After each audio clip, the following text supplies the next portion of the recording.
in the back corner when I'm not presenting. Listening in. And listen in.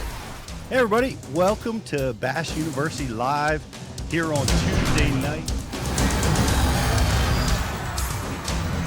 Take a quick break. Watch John Cruz's on the Tokyo rig. Be a part of the show. Get some chances to win some awesome prizes. It's Bass You Go. You know, we didn't have that back then. And dude, it can just... That text thread gives me so much energy. I mean, like I'm dialed.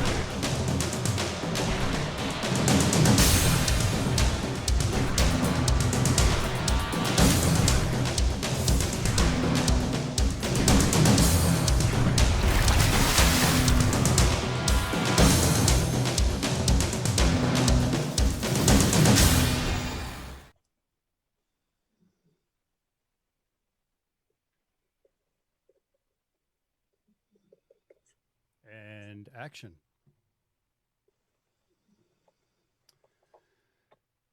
Yo, Pete.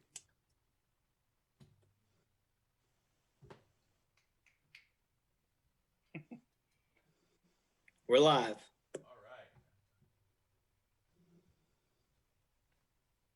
Oh, he's pointing at me. That must mean that we were live.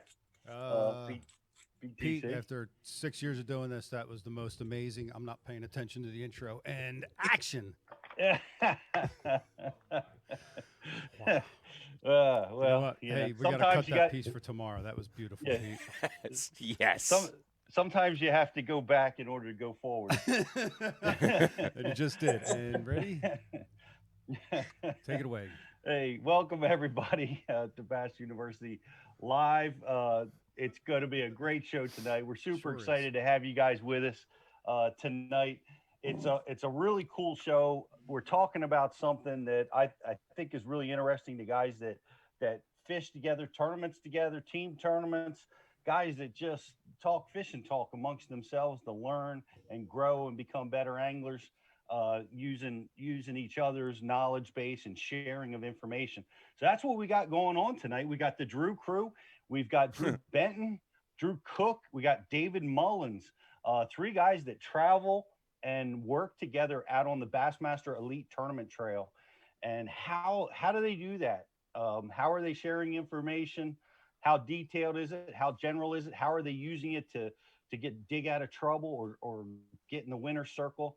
And we're going to be talking to them about all that stuff, as well as Cliff Prince going to be a special guest tonight. And that's awesome because we are in Cliff's backyard. They're in Cliff's backyard down at the St. Johns River where the Bassmaster Elite is taking place.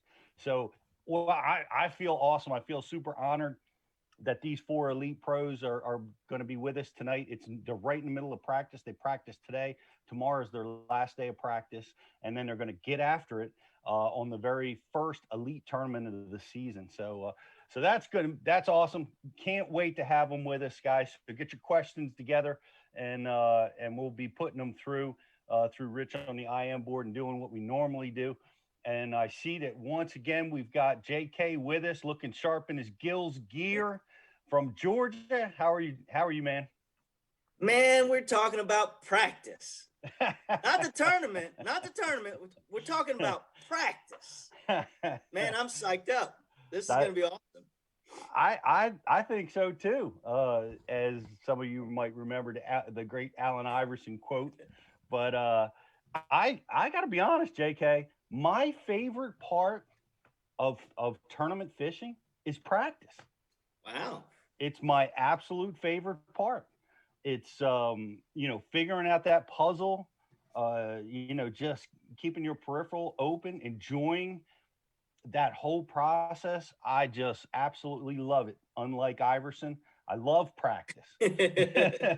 That's awesome, man. Well, I can't wait to hear about that too. Yep. And, so it's going to be cool to have them on tonight. We got, of course, BTC handing me the football, which I fumbled just a moment ago. Egregiously pushing the fumbled. buttons back there. You sure That's did, right. Pete. I did. I'm not ashamed. I'm sure we'll do worse in the future, but I appreciate you getting. Yeah, never give up doing worse. Hey, by the way, Allen Iverson loves to fish, dude. Sure Is does. that true? Yep. No kidding. Yeah, no, I think for a minute he was trying to turn his life into a pro bass angler. Yeah, he That's right. Allen Iverson is 100% a bass fisherman. He grew up in Virginia, kind of more Newport News, which is kind of a rough area, but he has the bass fishing in his roots. So Wow. we talking about practice, man. Not a game. We talking about practice. we need to get him on the show. Yeah. I don't know. All these years he's right over there. I didn't know. I mean, I typically dial in on all the Philly sports guys that fish, and that one slipped past me. So, but Riz, nice job giving us some dialogue there on Iverson. Glad you could be with us tonight. That's right. Yeah, I'm excited about this show. The information sharing and working with the team is something that's super interesting, and I can't wait to hear how these guys work it, what the boundaries are on the amount of information they share.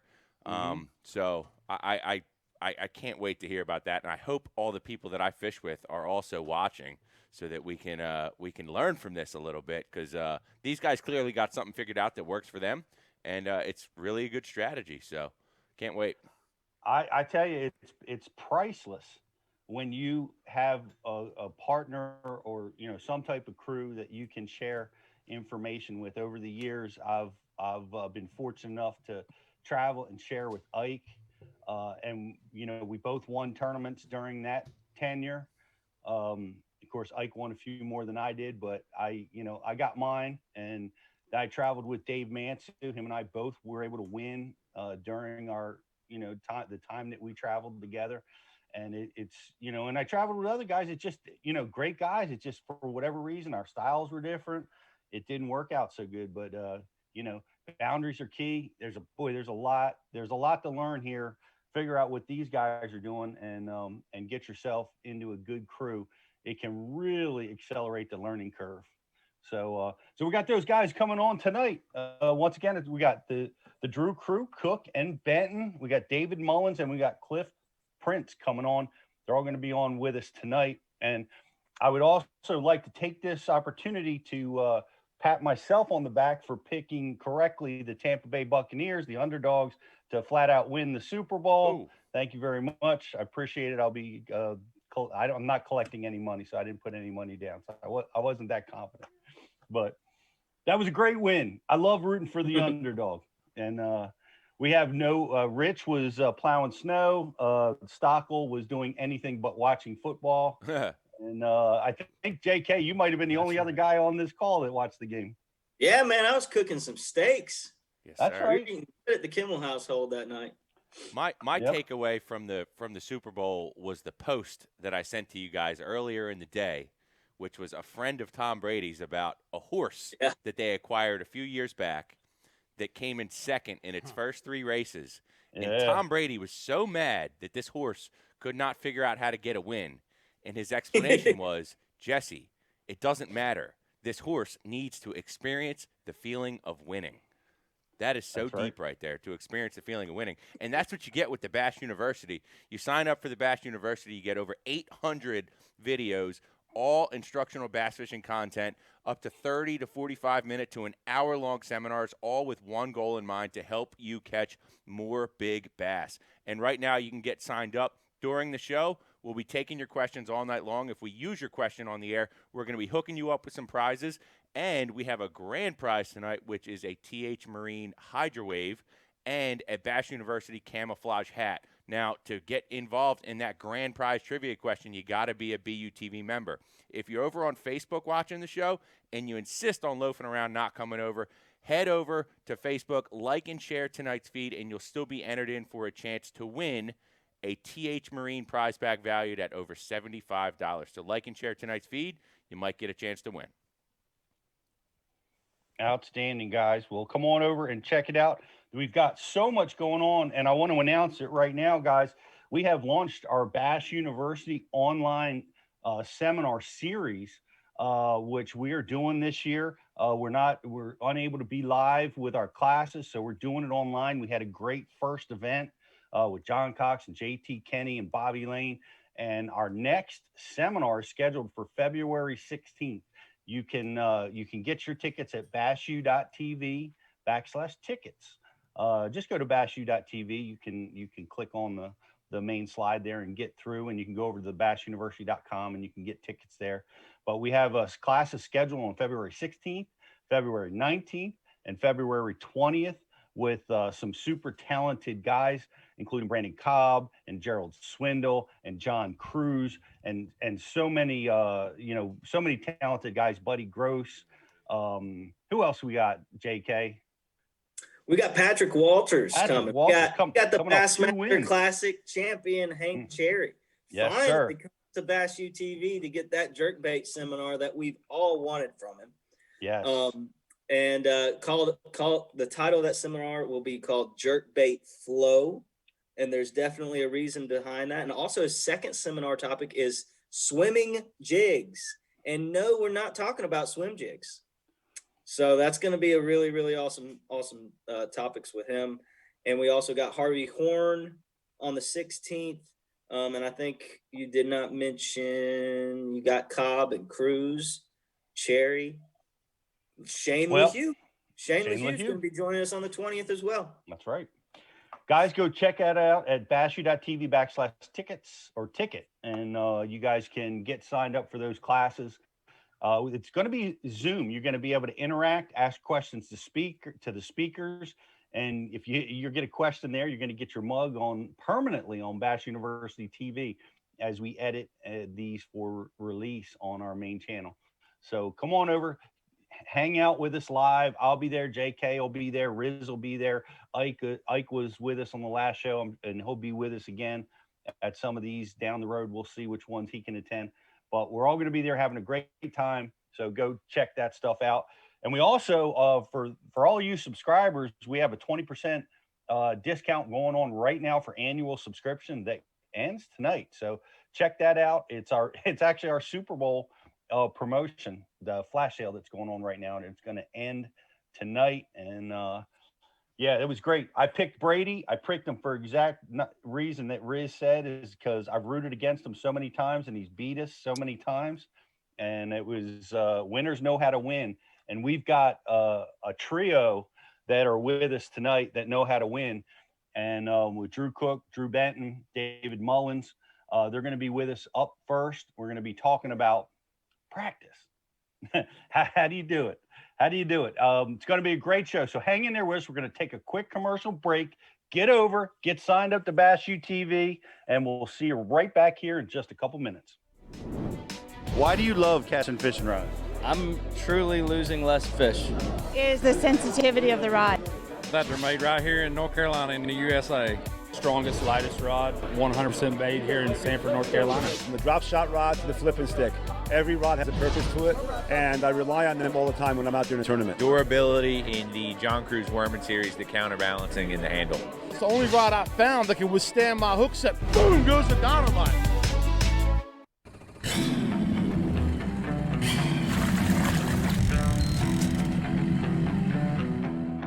We're different.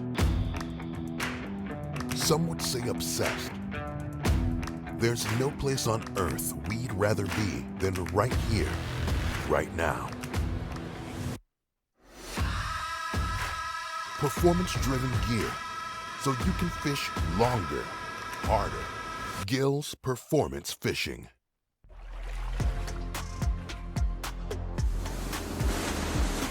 One thing that's happened that's probably advanced our electronics more so this year than anything that has in a while, C-Clear Power wiring harness. These units are designed to do a certain thing. If you're not getting enough power, enough wattage, enough voltage, they're not going to perform the way they're supposed to perform. C-Clear Power wiring harness fixes that problem.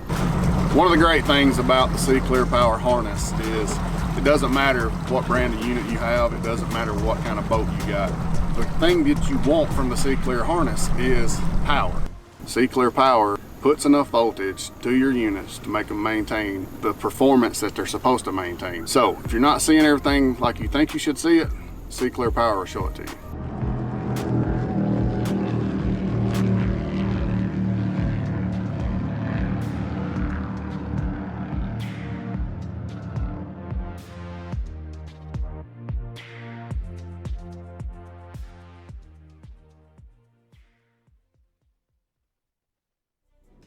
one of the guys here, if you guys we're haven't back. seen the show before. And we are back live, Bass University live. Welcome back, guys. It is going to be a great show. We're talking about practice tonight. We've got some super talented guys that travel and work together and out on the Elite Tour. And I'm just super honored and thankful and appreciative that these guys took time out of their practice to come and hang out with us to teach us how they practice. And I see them in our feed right now. You guys know them. We've got Drew Cook, we've got Drew Benton, and we've got David Mullins. The three of them have tremendous accolades. They've got wins, Rookie of the Year titles, and we are super excited to have you guys on the show tonight. Hey, thanks for We having appreciate you having us. Man, it's that's right. Taking time out of practice, and it's you guys are knee deep in it, man. Tell the people who might not know where are you guys at? What are you practicing for? We're down here at the St. Johns River. It's the first stop of the Elite Series again this year.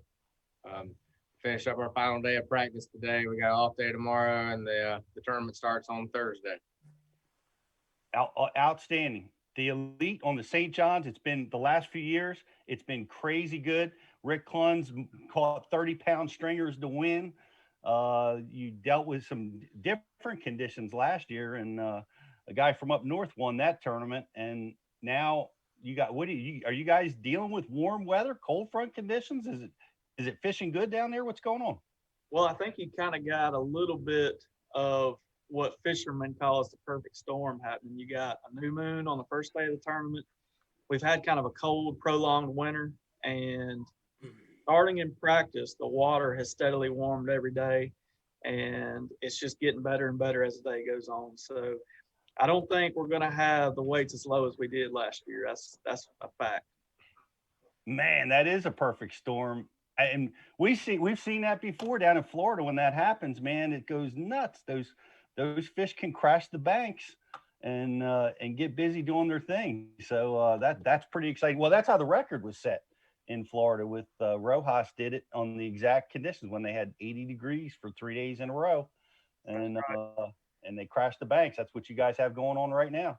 The only thing that we have kind of working against us is the lack of grass. Habitat. It takes a lot of the good side fishing and habitat and places that they spawn out of the equation on Lake George, and it really condenses everybody in the canals and the springs and those type places where you can actually see and the fish can have cover to spawn. So that's the only thing, in my opinion, that we have working against us this week. But as far as conditions and the perfect scenario for our first tournament, you can't ask for anything better. Well, talk to me about that grass, guys. Like it's usually like acres and acres of eelgrass down there. What happened? It's gone now. What's going on down there? There's not a blade of grass left in this place. Yeah, I think Cook took the east side of the lake. I took the west side of the lake, and we both spent like 4 or 5 hours first day of practice looking for just any kind of grass, any kind of reeds and dollar pads, anything. And there's just nothing there. They had a hurricane, I believe it was in 2017, and it wiped a lot of that out. We've had high water in the times that you need low water for the grass to start back, and it just hasn't been able to jump start and get started back. And 2016 was my first time ever coming to the St. John's. It was awesome. And then 2019 was my next time back, completely night and day different. So that on top of there, they've actually sprayed everything here too. So yeah, that's a lot of it. That spraying stuff is just a terrible, terrible thing anywhere in Florida, and it doesn't help here. Yeah, we're dealing with it. We deal with it all over the country. I get it. It's such, the bass need the grass. It makes those fisheries so amazing, and that stinks. Well, it's going to certainly change the tune of the place down there. My gosh, without that eelgrass, you're fishing the bank, right? Well, I ain't seen a blade of eelgrass since we've been down here. Not even one floating. Last year I saw 2 pieces floating. And but I ain't seen not a one this year. you know, not only is that gone, but, you know, reeds are gone now. There's no reeds, no dollar pads, and there's no eelgrass. I mean, like everything that the habitat, when I caught them here years ago, you know, I think 14 was my first year here, that I could go to places I caught 20 pounds and there's nothing there anymore but bud. And it's not only eelgrass, but it's reeds and everything else is gone too. And, you know, talking to Cliff, who lives here, it's not just all of that. You know, they have manatees here, you know, and they've got to eat stuff. So they're eating the roots off reeds. And Cook saw one eat a palm leaf today, or yesterday. A palm frond. One ate a palm frond. So, I mean, they're hunting stuff, any kind of vegetation that does start back, you know, they're on top of it. And they're eating it because that's what they got to have to survive. So it's just a different scenario when you're talking trying to get grass started back. People said, or the FWC thought that, you know, 5 years will be what it would take to get started back and have grass again. And here we are. Cliff said we're in year 3 and we still don't see it. So you've got, you know, a lot of different stuff happening. And I think there's going to be some intervention needed to be done to get, you know, it started back. I don't know if that's planting or, you know, putting up fences to get grass started, but they're going to have to do something. It's funny, Lunker Hunt's actually got a palm frond in the works. They plan on winning ICAST with it this year. Yeah. Yeah. It's supposed to have, it's got crazy action. Dead stick it, you know what I mean? I like it. I like it, BTC. But the grass is gone. You're going to be fishing wood, docks. Man, I guess blow down trees. That's what's available down there. It'll be interesting to see how that all lays out for you guys. And you guys are in the middle of practice. And one of the things that we think is really cool is, and you know, why we put this show together, and Drew, a couple of our longtime subscribers, the Brooks father and son you group just said Drew. Yeah, there's a couple of them. Yeah, Mr. Benton. Well, see, you know, I'm glad Drew Cook, you know, is wearing a goatee, because that enables me to be able to tell the difference between the two of the two Drews. Do you guys do that on purpose so that we can tell? You guys look so much alike. Do it. My wife has nothing to do with why I had to shave my beard. It's all because so people can tell us apart. It's perfect. It works. Well, Benton, Bagley's, you know, Cook, goatee. I get it. That's how we're gonna do it. But that makes perfect sense. But we had the Brooks guys, father and son, come down and fish with you on Seminole. Yep. And you know, raved about, you know, fishing with you. And I know you do some on-water training stuff for Bass University, and how you and Drew Cook work together. And I was so impressed by that story that I'm like, man, we need to get these guys on and talk to them about how you do it. How are you guys able to practice together without, you know, with trust, without stealing spots, or, you know, making it work for you guys? You know, there's so many things, intricacies. So I just throw it to Drew Benton. You know, tell me about how you guys work together as a team to increase your performance in tournaments. Yeah, so I guess it started, you know, after my rookie season. Me and Mullins obviously traveled together, and we worked together some. Matter of fact, I credit to my Texas Fest win to Mullins. You know, we were kind of struggling a little bit, and it was like the last day of practice. He told me, you know, he was getting a couple bites on top water, and I ran it the last little bit of practice and ended up winning the tournament on that deal. And it's always good to have people that you can bounce stuff off of and get feedback and share information with. But when Cook and I started fishing the opens together, I believe it was in, what was your first year? It was in 17. 17. Fished the open. So we're from pretty close to the same hometown down in Florida, and knew him really well, wanted him to qualify for the elite. So we started really getting in depth with sharing information. And I mean, sharing everything from spots to the exact bed fish. And what we found is, you know, we would often find our own deal, you know, but say that wasn't working out, or say, you know, you got late in the day and you needed a fish, it was always good to have his stuff too if I needed to borrow one or needed an extra bite or whatever. But what we use that for is, for that year, it allowed me to give him everything that I had. He had everything that he had, and he qualified for the elites. And it worked out so well, we just transitioned and continued to do it on the Elite Series. And, you know, the last 2 years, the three of us have all made the classic, and it's been on that system. We all share everything that we found in practice, and we all go to our own stuff. But then, you know, as day 2 or 3 rolls around and we need that extra stuff to fall back on, we have it, you know. Or if one of us doesn't make the cut, you know, we have the other one's stuff. So it's always a good deal to have, you know, that extra bit of knowledge, because, you know, one person on 3 days on a body of water can't figure it all out. And the three of us working as a unit always makes it stronger. And I get that, man. That's awesome that you guys are able to do that. Man, let me throw this to Mullins. Like, you know, working as a group, like, how do you know, like, I would be worried, man, I can't go to Benton's fish this early.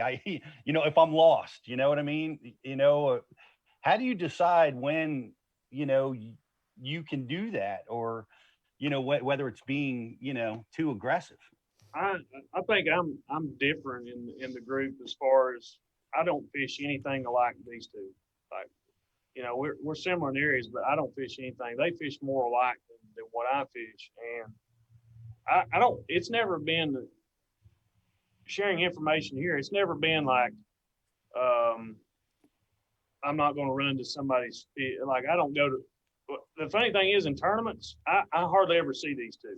That's true. And rarely ever see them. And I'm very stubborn when it comes to fishing. And there could be times I'm struggling, and I know like an area I can go get some bites, and one of these two will tell me, well, you need to go here. You can, you know, and I'm so stubborn. I want to do my own thing a lot.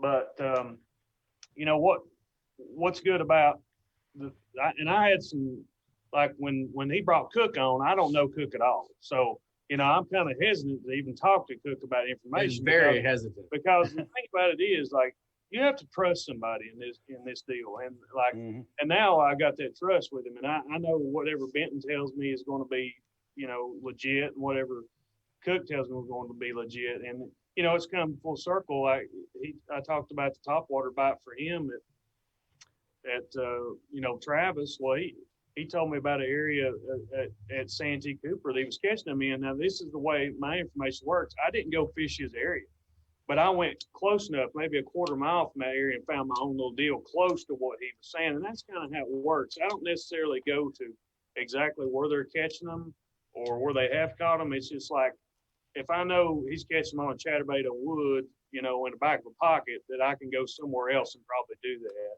And, you know, even Cook wins Rookie of the Year. He comes up to me at Cayuga after like the second day of practice, and he can't get bit. And he's like, how did I get bites? I said, just throw a crankbait in grass. You know, gave him a crankbait. He ends up making a top 10 doing that.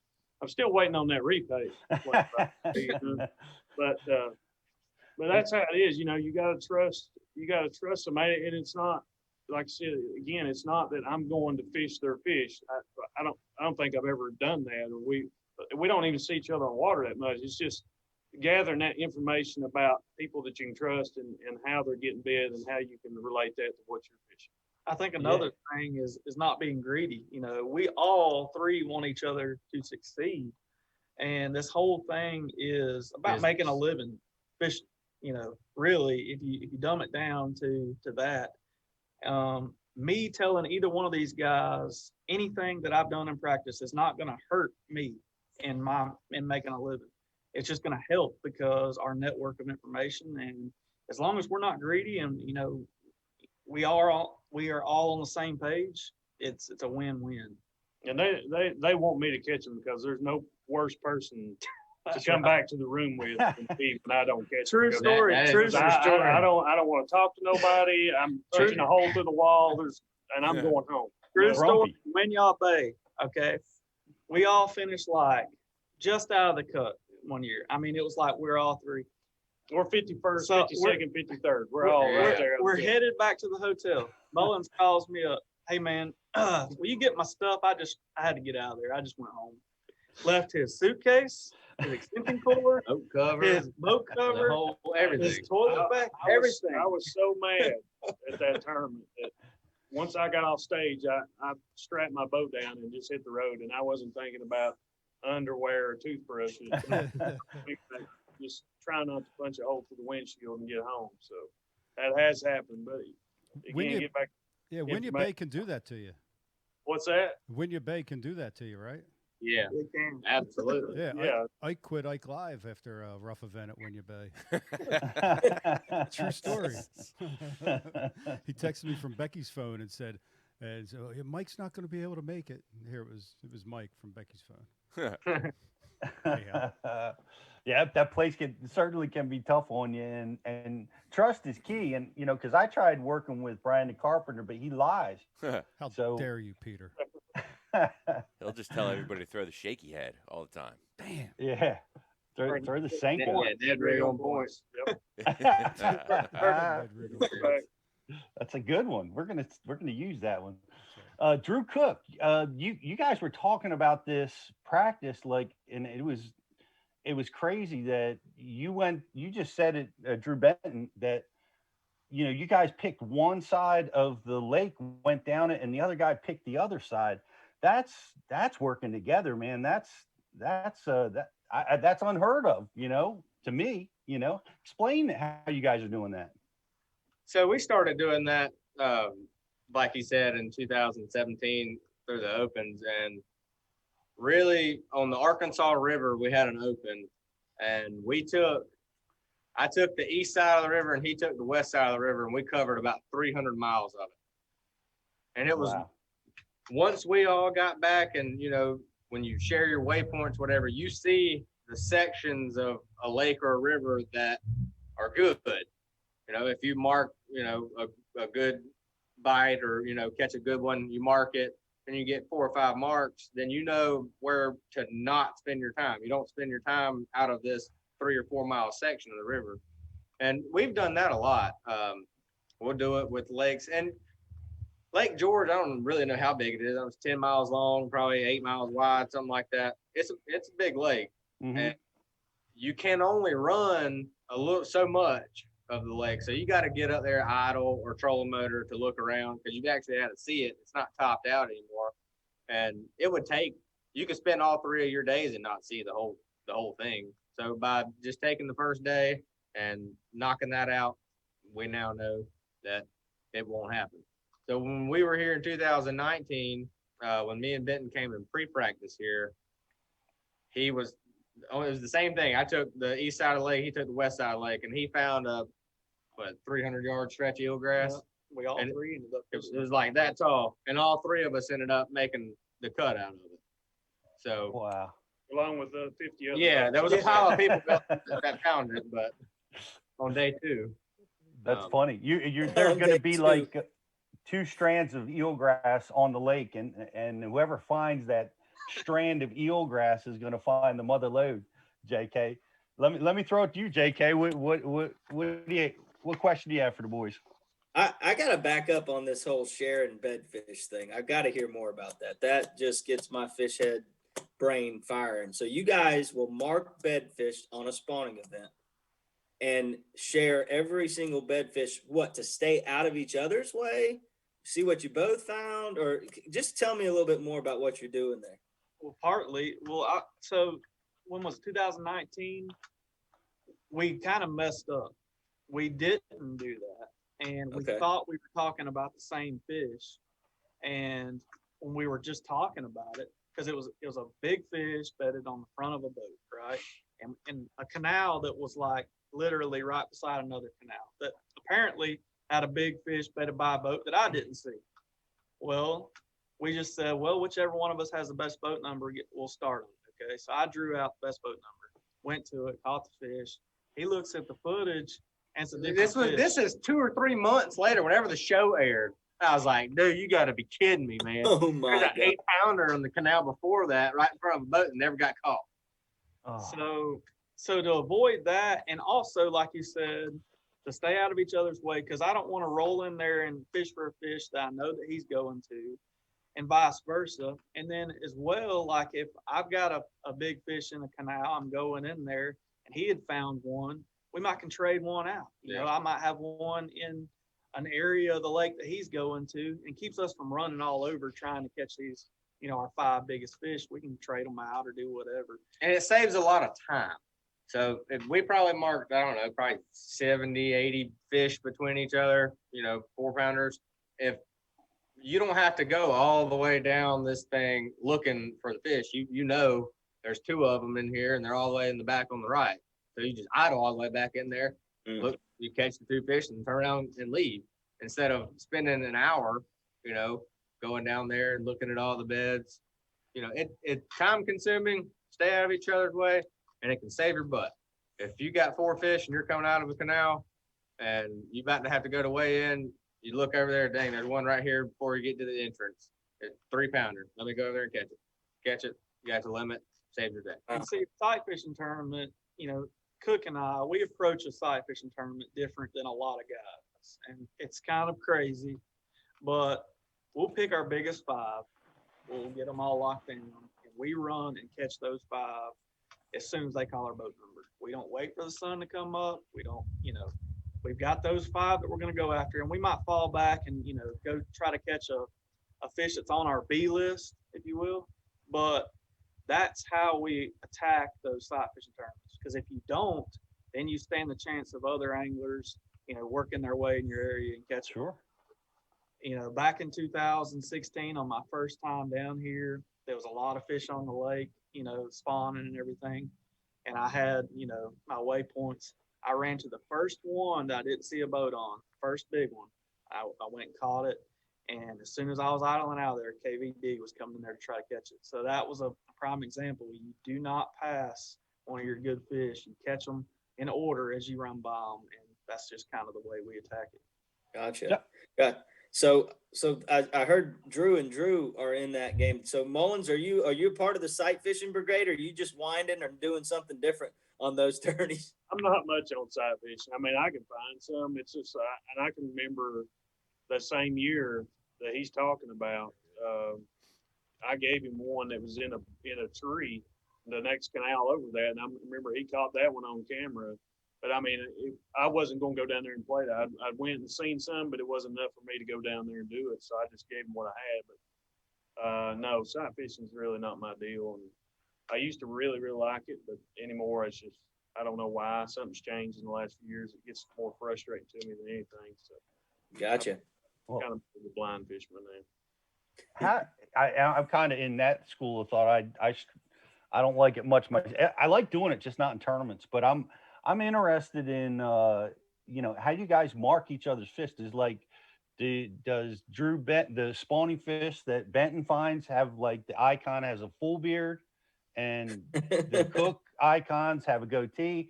How do you know that? How do you differentiate the fish? So that's exactly right. I have a waypoint and he has a waypoint, but we both share the same big fish waypoint. So The big fish waypoints are dollar signs. That's true. My just normal fish is a plus sign, and his is I'm a heart, a red heart. So because you're all heart. It's Valentine's Day, man. Come on. It's almost there. You guys are gonna be fishing on Valentine's Day. What are you talking about? Yep. That's the plan. That's a good Valentine's Day gift, I'm sure. Bring that big check home. They'll like that. Dave, let me throw it back to you. You fish differently than you guys. Tell me about these guys. What are their strengths? Benton and Cook. Definitely sight fishing. Both of them are great sight fishermen. I mean, like everybody else on the Elite Series, very versatile. But you know, when I think about them catching them good, it's usually shallow fishing, sight fishing, stuff like that. I'm more structure oriented, I guess.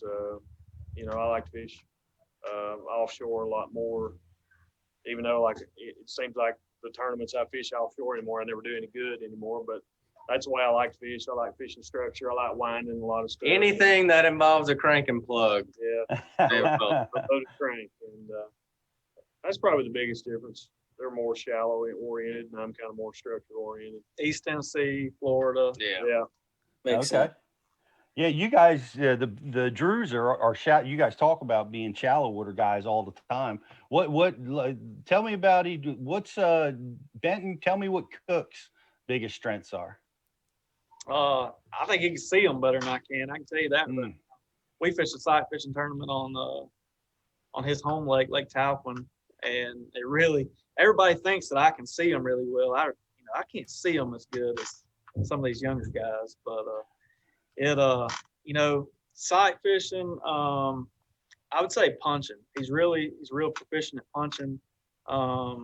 Anytime we have a hydrilla tournament where punching comes into play, especially in those tougher tournaments like we had this fall in Gunnersville and places like that, he really seems to shine. All right, Drew Cook, what's Drew Benton's biggest strength? He's definitely a river rat. He's got that for sure. And he grew up fishing the Apalachicola River at home, and it's like a really tough type fishery. I think he actually caught the biggest bag that I've ever heard of being caught down there 2 years in a row at a tournament that he's banned from. But definitely river fishing. I mean, he can talk all the crap he wants to about not being able to see sight fishing for sure. And he does a lot of good like top water. And that's like frogging and, a walking bait, all that stuff, flopper. It seems like anytime we're around a top water deal, he's the one that lets us know about it.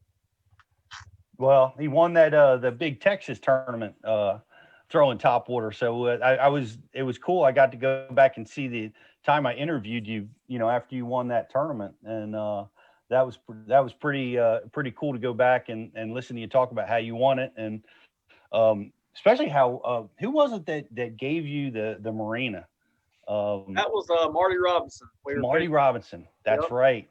Yep, we were in the same marina, and I actually had a penalty the last day. I had to sit in the penalty box for like 15 minutes because I fell in the water, and when I was getting my plug unhung from the dock, a fish had got it. When I stepped out on the dock, that's a violation whenever you land a fish, you step out on the dock. So I ended up having to serve a penalty, and I called him and told him, I'm like, hey man, I'm going to be penalized. I was still planning on, fishing in there. You're going to be cool with me coming in there later. He just conceded and let me have it. Man, that was awesome. Shout out to Robinson for doing that. And I mean, I think that we all should do that. I mean, he was in like 8th to 10th, kind of way back. It's kind of the unwritten rule, and this whole sport, you lay off the leader, or if somebody's in contention, you say, hey, here's what I got. You're going to be in that position one day if you're in this game long enough, and you'll appreciate it. So I appreciate it. Yeah, that was great. I remember Takahiro Mori did it for me on the first time I won. He saw me in there and left, and I've always remembered that and appreciated that, and I've had it go the other way too. So it can get pretty aggressive out there. What was that sometimes. guy's name, Pete? That was Guy Aker. What? Yeah, good gentleman, Guy Aker, man, would not give me an inch down on Lake Sinclair, down in Georgia. Oh, my backyard. I was ounces from the lead. Shaw Grigsby wound up winning that tournament. Yeah, I remember that. I think it was 2 ounces in second place, and I tried to communicate and negotiate for some space, which I did not obtain. Did not work out for me, but it can go either way. And, that was awesome. And that was a great win. It was a great interview. You guys can go check that out at bashu.tv. And we have, speaking of bashu.tv, we've got a lot of our subscribers that are chomping at the bit to ask these guys some questions. Riz, who do we have on the IMs? That's right, Pete. The first question we're going to go with is from Seiko, and he wants to know, when you guys are practicing and working together and you establish a strong pattern, do you continue to expand on that pattern or start to look for a new pattern? Both. But we're always somewhere different. So if we're in a lake, we just chopped in third. So that pattern might work on the middle and upper section, but not the bottom section. And Mullins might be on the bottom section and find something out there and Mullins relay is them in the middle. Yeah, he's out deep. Generally, anytime we one of us figures something out, we're on the phone calling each other, saying, "Hey, I'm getting bit on a trap and 2 foot or whatever." And I'm like, "Hey, I just picked up one and I got a 6-pounder on the same thing." It's just coincidence. Sometimes that's the way the phone conversation goes, but a lot of times, it works out to where we continue that pattern in different areas of the lake. So that's the first step. Yeah, I don't think continuing to do something, if you're already crushing in practice, I don't think continuing to do that's the right thing to do, especially if it's on a pattern type deal. Like if you're catching them cranking rock, there's no sense in going to the whole lake cranking rock. If you already know they're going to be on rock cranking, and then start doing something else, maybe back up if that doesn't pan out. For me, I wouldn't recommend continuing to do that when you can get bit doing this. I want to see what else I can get bit doing. Maybe something else might be better. So that's the way I look at it. Do you guys meet at 10 o'clock? Make sure you touch base with each other. 2 o'clock, or you just let the day dictate? Just let the day dictate. We don't ever drive past each other though. Okay, that's right. That's cool. Yeah, you see I one of these. I saw most today. He had no shirt on, had shorts, and his life jacket on. He's out there getting his tan. Eating lunch. That's right. You need to get your vitamin D, man. That staves off the COVID. You got to get it, man. That's cool. Right. Now, how about at nighttime? Do you guys have like a whiteboard and with circles and arrows and diagrams that you draw on to? Mullins has an Etch-a-Sketch where he gets his game plan sketched out. We don't like leaving it out. We erase it before anybody else. So I got a question, guys. So you guys are all top level guys. You pretty much know when you find something pretty unique, it's not patternable, and it's not going to pan out for anybody else. And you know those situations where it's like you pull into one tiny little area, there's no way it's going to support 2 people making the cut. Now, what are you doing in that situation? Are you sharing it anyways, or are you letting the guys know? Still tell them. We'll still tell them, but it's yours. Gotcha. Whoever found it. Nice. So you got a lot of unwritten rules that you gotta, you just guys have learned how to work together over the years, which is pretty awesome. And I want to ask you a few questions, but I want to throw it back to the IM board before I do that, because I know we're backed up there a little bit, and we want to get to our guys. So Riz, let me throw it back to you. That's right. Pete. Howie Range on the message board would like to know. What's up, Howie? Yeah, Howie. He would like to know, when you are practicing during the day, how long do you typically stay in one area before you move on to another area to practice? It just depends. It depends on, gut feeling. If you got grass, if you've had a bite, if you've not had any bites, are you seeing any bait activity? I mean, it's all how it's going. Each kind of scenario is different. Obviously. And the lake too. Like if you're on a really patternable lake, like it's okay to spend the first 4 hours of the day in the same creek, but once you figure it out, you can just go and run. Instead of just running around spending a bunch of gas, you can sit there and figure out how to catch one before you run around. But a place like here, there's not many things you can do. So if you're not getting bit, you're either throwing the wrong thing or there's no bass that live there. So you need to find somewhere else to go. So it's situational. Tomorrow's your last day of practice. What do you guys get? Like a half a day tomorrow? You got to get off the water? Today was the last day. Oh, no kidding. Is tomorrow Derby day or is tomorrow off? No, tomorrow media day. Is that new this year? It's our first day, our first tournament we have to go through boat check, and they go through and make sure we got all our logos in the right place and all that. So it's usually used as an off day, and we normally have like a Coast Guard safety check, but because of COVID, that's not happening this year. And we usually have an in-person meeting. It's a little bit longer. Everybody gets to meet everybody type thing. That's not happening this year, but we still have the off day. Is that just the first tournament, or that's every tournament? Yeah, just the first tournament. The worst Okay. one keeps having them. I got you. Well, that's kind of cool that you guys are off, and you guys can stay up and talk to us for a little I don't while. think Drew Cook was too wild about it being on the first tournament of the year.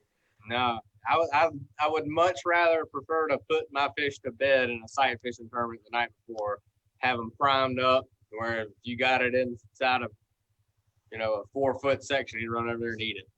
Oh, is that what we're going to be watching you do on Bassmaster Live, I take it? Giving a little tip out there? It's not going to be, they're not going to be primed up. It's not going to be first flip 5-pounders. You're going to have to work for it a little bit.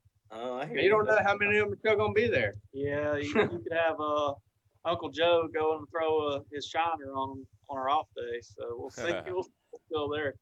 I got to dive in there. That's a Bass University deal. What in the world are you talking about, priming these guys up the night before the tournament? Way to go. What is that exactly, Cook? It's where you get him real mad, where he'll bite every time you flip in there. You don't use a hook, so that way the next day, whenever you come in there, he bites it the first time you throw it. No kidding. Ow. How long do you do that? Like, I mean, do you? It depends on fish, how the fish is. So you take a bait, you put it on like a screw lock keeper with just a weight. You go around, you find your best fish. You pitch in there, get them worked up, get them biting, and give that fish confidence to take your bait off the bed and spit it out. Reel it in, pitch it in there again, let him bite it, take it off again. And every time that fish bites your bait, he's getting confidence. That thing ain't gonna do nothing back to him. And when you pull up there the first day of the tournament, you get it in like a 5-foot circle, and he's gonna go over there and eat that bait first pitch 90% of the time. Sometimes it takes a little bit longer, but that's kind of a secret that not anymore. You just got teased right there, guys. I'm gonna go ahead and tell you. Just told. That's priceless. That's really cool stuff. Do you do it like right before dark, or like the night before the Derby? When do you do this? Yeah, I try to do it in the afternoon because it's a double-edged sword. If you do it too early in the day, and some guy comes down just worm fishing, he throws that worm close to that bed, he's going to catch that fish. So you want to do it kind of late in the day, and you definitely don't want to do it before an off day. So that's kind of thing. So it's going to make us work a little bit harder for those fish. Wow. So you could probably do this even in the Derby day, right? You've got your bag in the boat, so then you can go around and aggravate fish at the end of the day that you're going to plan to catch. It better be a really big bag. I actually have done it for co-anglers before. I'll have one rigged up, and if it's a fish that's not going to help me, I'll get it worked up and then get my co-angler throw in there and catch it. So, How about that? yeah, what a guy. Love That's that. good karma right there. Yeah, it is. Hey, Cook, send me your address. We got a Bass U hat for giving up that information. I appreciate it. I gotta get you guys in the classroom soon. All three of you. Yeah. That's good stuff, guys. Absolutely. Well, you're not going to be sight fishing this week, Mullins. What you're likely going to be trying to. I don't know what you're going to be doing, but you're a crankbait specialist. Give us some Bass U Gold on crankbait fishing. What are you doing this year, or what are you excited about, or something you can teach our guys that maybe they haven't heard before? You just pretty much throw it out there and wind it back. Try to hit as much stuff on the way back as you can. No hat for you, Dave. I don't have any juice. I'm very simplistic in like all fishing. I'm not complex as far as what goes, and I think just being when you've done something so long, you just kind of get accustomed to it, and you get better at it. And it doesn't matter what you're doing, if it's fishing or your job or whatever. The longer you do it, you get better at it. I can't really say anything special that I do cranking. It's just, when you put one in your hands, it feels good, and it gives you confidence that you're going to get some bites. Where is of the tournaments you're looking at this year? When do you think the crankbait pattern is likely going to do well for you? If you want me to be totally honest, I don't even know what our full schedule is. I'm not joking about that. Duck season just ended. I know we go from here to Loudon, and then after that, I'm really not sure where we're going. Loudon be a could play. It could be a crankbait deal. I'm not sure how much rain we've got at the house. Since that could be a little crankbait deal. I'm not, like I said, I don't know where else we're going, but Gunners. Sounds like he just gave us the tip right there subtly, Pete. He said, "I'm not sure how much rain we got back at the house." So you want some rain this time of year to pull out that plug, huh? Well, it depends on which plug, but for fishing this time of year, you want to fish shallow, and if you got a little bit of water color, that usually helps crankbait bite, and that's something you look for at home. Especially if you get some warm rains, those fish can really eat a plug good. So warm rain. Yeah, I would say that one could be good, and Gunnersville could be good. It's the only thing bad about Gunnersville is it's so, even though that lake's big, it fishes so small offshore now, and I don't look forward to fishing that one because we've been there so many times now. Everybody knows the same places, and you just have to find something different. But I, any chance I can, I like to throw a crankbait. That's fishing the moment, man. Don't even know what the next derby is.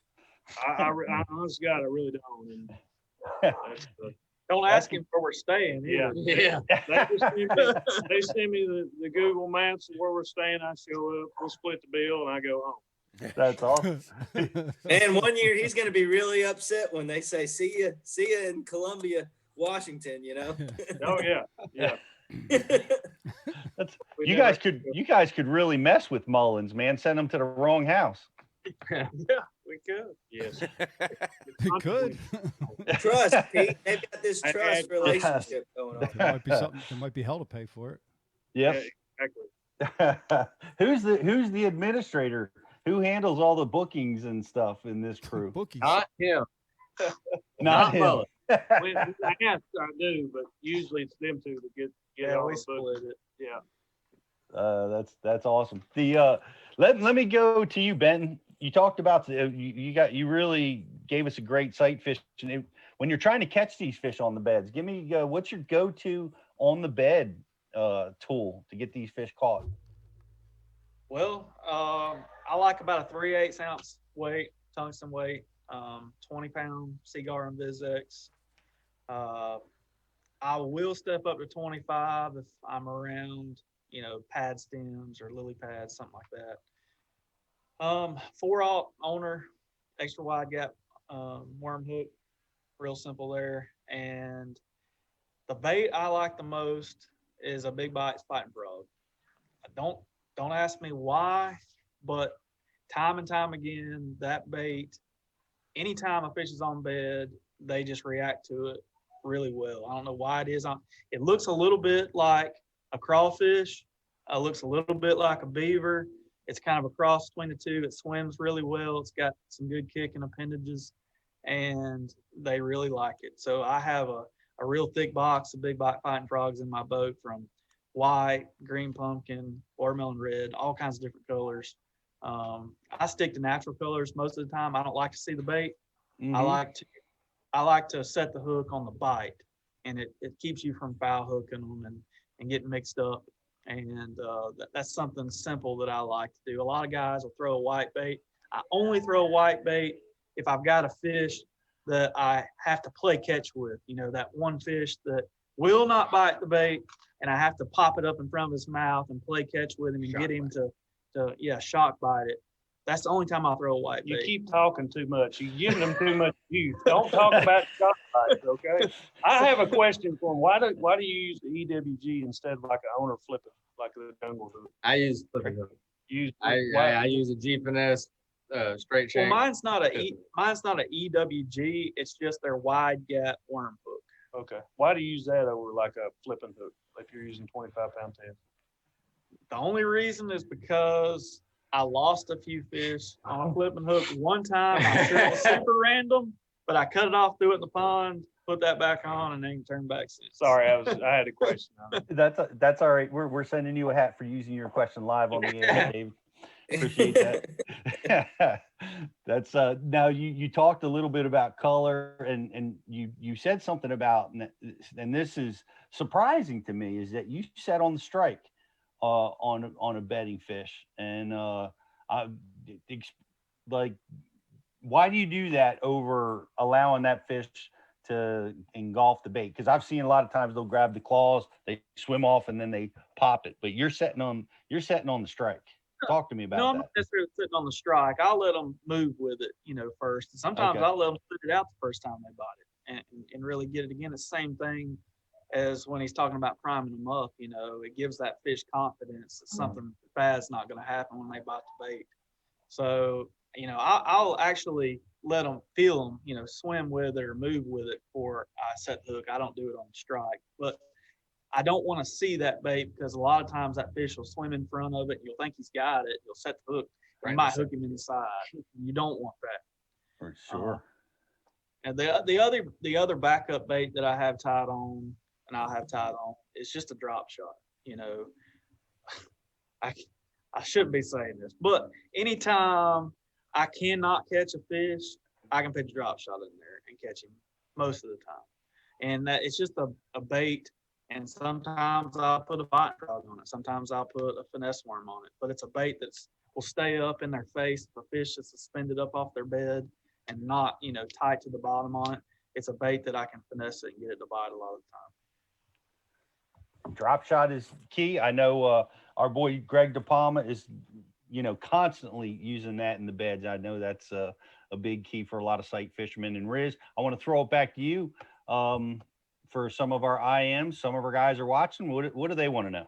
Yeah, that's right, Pete. We have a lot of stuff going on. We got a couple of Gills Gear gift cards that we're going to be giving away for some of our Bass U TV subscribers. Also, we got a Facebook like and share going on, guys. So if you're over on Facebook, like and share tonight's feed, get entered in for a chance to win a $75 TH Marine prize pack.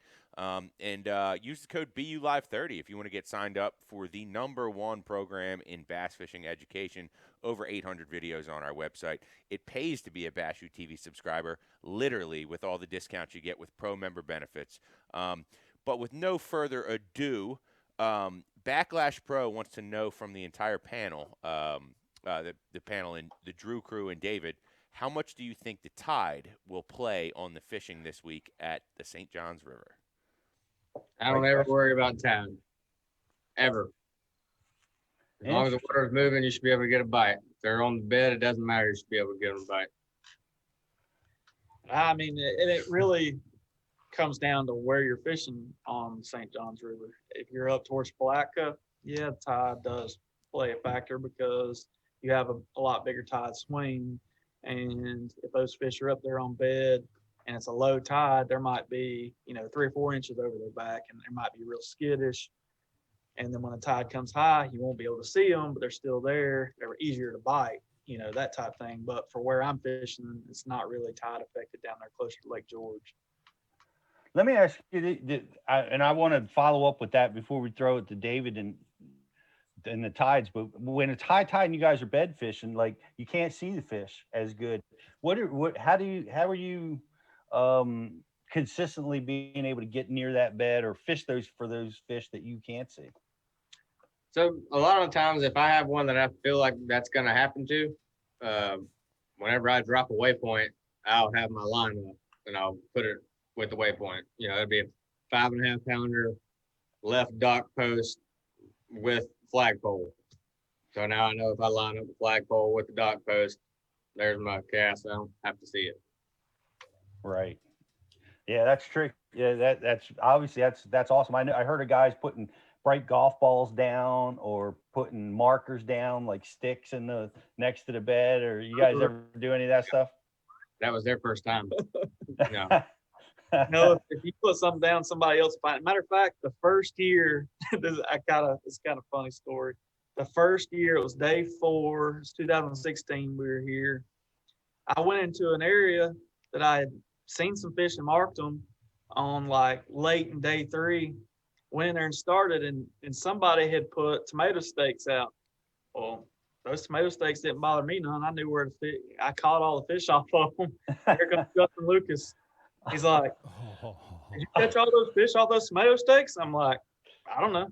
I caught them. I caught them yesterday." I was like, "You want your tomato steaks back?" So, I mean, you got to realize you go to market stuff, and you get the right person, and they're gonna understand what you're marketing. So it's better to make a mental note of I need to cast that rock or on the bank. Dave, you taking tides into account this week? Maybe a little bit, but as far as bed fishing, no. But yeah, I mean they up toward Palatka and higher than that, tides do affect them a little bit more as far as they tend to bite better when it's lower. And I loved it last year when we had that real big south wind for 2 days and it blew the tide out and everything was dry and it pulled everything on the edges, and we're not going to see that this year. But yeah, I'm going to be fishing some tide. How big is the tidal swing on the St. Johns River? Because up here where we fish, we fish the closest body of water is the Delaware, and it's like a 17-foot tide swing, and then the Chesapeake Bay is closer to 3. What are you guys dealing with down there on the St. Johns? I think it's only about a foot, isn't it? Maybe a foot, a quarter, maybe. Maybe about a foot. And that's up towards Jacksonville. The further you get, the smaller it gets. Okay. Yeah. Let me ask you. Sorry, I'm sorry, Pete. JK. I'll give you the floor. What do you got? Yeah, sorry. I want to take this back to practice. We've been on to bed fishing and stuff. This stuff has been gold tonight, though. But we wanted to talk about this practice stuff. So take me to a different scenario where everybody's looking for groups and schools of fish. Have you guys? I mean, you talked about sharing a 300-yard stretch at the St. John's one year, but like a ledge fishing tournament or just an offshore tournament or a smallmouth tournament or anything, are you guys finding at times where you're talking to each other, you're fishing so close to each other, or will you share the same school of fish or rotate them out? That has happened before. Me and Benton did that at Fork, Cool. 2019. Our boats were actually sitting beside each other, rub rail to rub rail. We had cool. found gill beds that were really shallow that had some shad spawn going on and a bunch of fish on it. And it was just a rotation deal, a timing deal. And if one was firing, you had to get over there and catch them while they were doing it. Because if you weren't there catching them, then you weren't going to do it. But yeah, I think I pulled up to one the second day. I didn't catch much off of it the first day. Like my first 5 casts, I had like 22 something. Wow. And then his stuff wasn't firing. He was running by, and I just waved him down. I was like, "Come on in here," and we sat there and called him for like an hour. It was pretty ridiculous. Man, tell me this, you guys have said this a little bit already. Dave, you gave Cook a crankbait and he went out and got a top 10. Give me some stories where working together with this group has got you from being lost to having a shot to win a tournament. For me, I think Santee Cooper was the best one last year, and I went up the river on late day 2, and I got a bite or 2 off some cypress trees, and I just couldn't. It was in a different area, and that's the only 2 bites I had in that area. And by the time I was done, I had to come back. And Drew, and that might have been day 1 or something like that, but Drew had said, this is day 3, going into day 3 practice. Drew had told me about a place in some cypress trees that he got a lot of bites. So I went, and I didn't, like I said, this is where, like, I don't fish the stuff, but again, I get the information. I stopped on a place maybe quarter mile, half a mile away from where he was getting bit at. And I found my own little section in that area that I found some fish in. And the first day of the tournament, I roll up to my first cypress tree at Santee Cooper. I caught 5 off the first cypress tree I came to. And again, I wasn't fishing exactly where he was fishing, but that information he gave me in the area, I was able to branch off that and find my own little deal away from where he was catching them. But to go back to him being stubborn, okay, like you follow. I had spent probably 6 or 7 weeks idling and finding all this brush. And I said, Mullins, you want all these brush piles for this tournament? Nah, I don't want to fish that stuff. He rolls up to me. What was it? And this is the deal with the follow. I like when it gets structure time.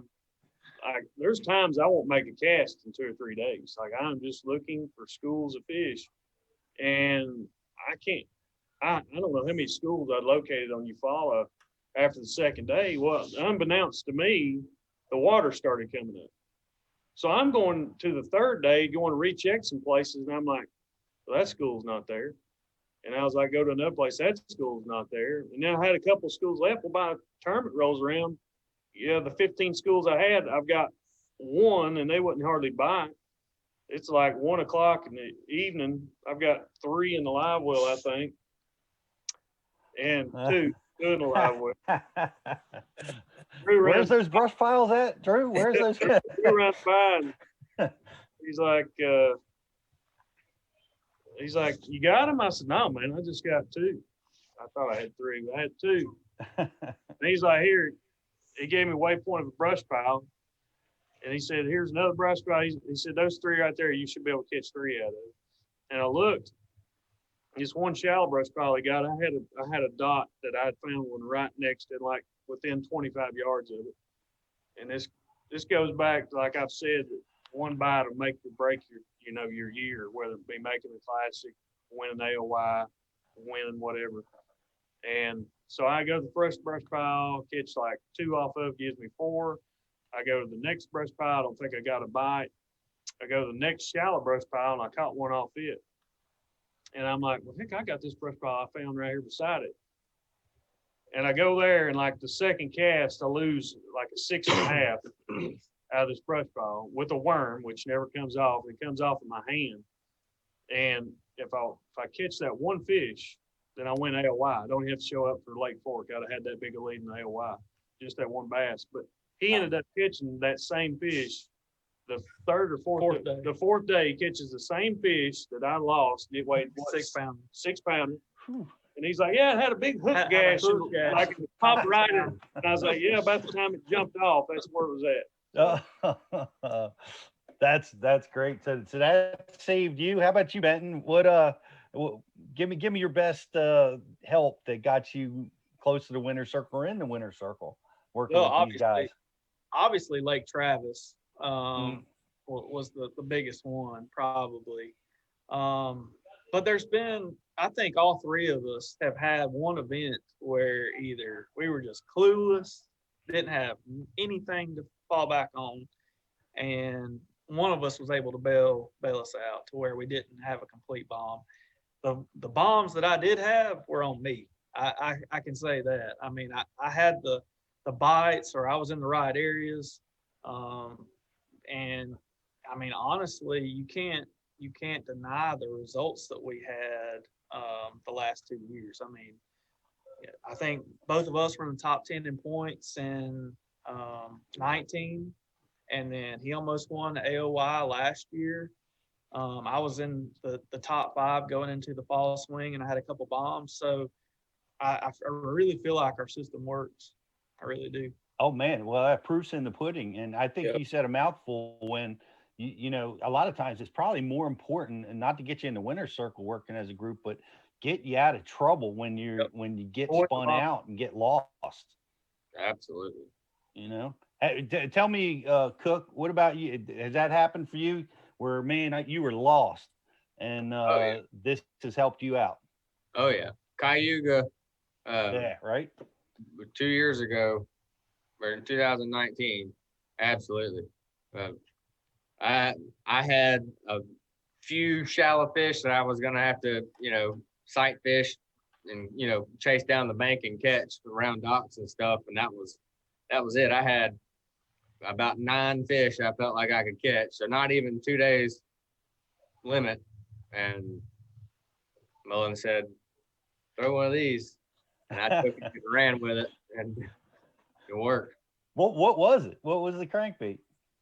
He was throwing what were you throwing? 5XD. He was throwing a 5XD. I throw a Spro Fat Papa, and just, anything around that 13, 15-foot diving crankbait, get it in the grass. And that was whenever the forward-facing sonar, it was unreal what that would do for you. If you saw it off the grass line, it was a guarantee you're going to get bit. Wow. Yeah, that's a game changer. Already won. Just won the Toyota Series with Brian Schmidt. Shout out to Brian Schmidt for winning the Toyota Series down on, he was on Toho, right? Wasn't where that tournament took place? Mm-hmm. Yeah, that was once again using forward facing sonar for that. But if you guys will hang in there for one more IM, we'll throw you another IM. We'll let you guys get some rest. I think we're going to take a break and we're going to see if we can get Cliff on. But let's throw him another question from our panel, Riz. That's right. Is my mic on? Oh, yep. Okay. Couldn't hear myself in my earphones. Had me tripping there for a minute. Jay Water on the message board wants to know, how often does a good practice turn into a bad tournament, or a bad practice turn into a good tournament? That's a great question. Who wants to take that one first? I'll go. It does happen, and a lot more than not. Especially, it can happen for the better this time of year where we are, and a lot of other times it can happen for the worse. Like Chickamauga last year. Okay, so Chickamauga last year, Florida strain bass have gotten stocked in Chickamauga for like forever. Mm-hmm. We had a massive cold front come in, and we were getting like, I don't know, 15 or 20 bites on a frog, and went from excited about the first day of that tournament to we could not get them a bite. I don't know. It was a disaster. And I mean, I really thought that, hey, I'm going to turn this around. I've had a skid at Gunnersville, mediocre finish at Santee. I'm going to turn this around and get the ship righted back. And nope, a good practice turned into a bad tournament, and I had another bomb. So yeah, it happens. And that's the reason why, the saying goes, and it's the most cliche saying I've ever heard, it's called fishing. You're dealing with, you can do everything right in the sport. You can have all the best equipment. You can do everything that you're supposed to do by the textbook, but you're still chasing after a wild creature, and they have a mind of their own, and they do things kind of crazy sometimes, and it doesn't always work out. And it really, you might think it's a bad practice, but it's not a bad practice. And what I mean by that is, you never know if your practice is good till you get in tournament results. But like, you might think it's a bad practice, and you only went out there and found you caught 3 bass on a chatterbait on wood, but you ran that all day during the tournament and ended up catching them pretty decent. But you know what I'm saying? It's just like, just because you don't get a lot of bites in practice doesn't mean that's necessarily a bad practice. It might be telling you what not to do. But if you can find just a little bit of something sometimes, that's like those fall tournaments. I found those chatterbait fish on docks, and even though they were catching them on a frog, I knew that tournament was going to be tough. And I told them about this, but we all do our own thing. And they wanted to go throw a frog, so they went through a frog, and I did chatterbaits on docks. And even though I only had just a handful of bites in practice, and I thought it might be a bad practice, I ran with what little bites I had and ended up making a good finish out of it. So sometimes if you can get just a few bites can take you a long way. That's great advice. Great question.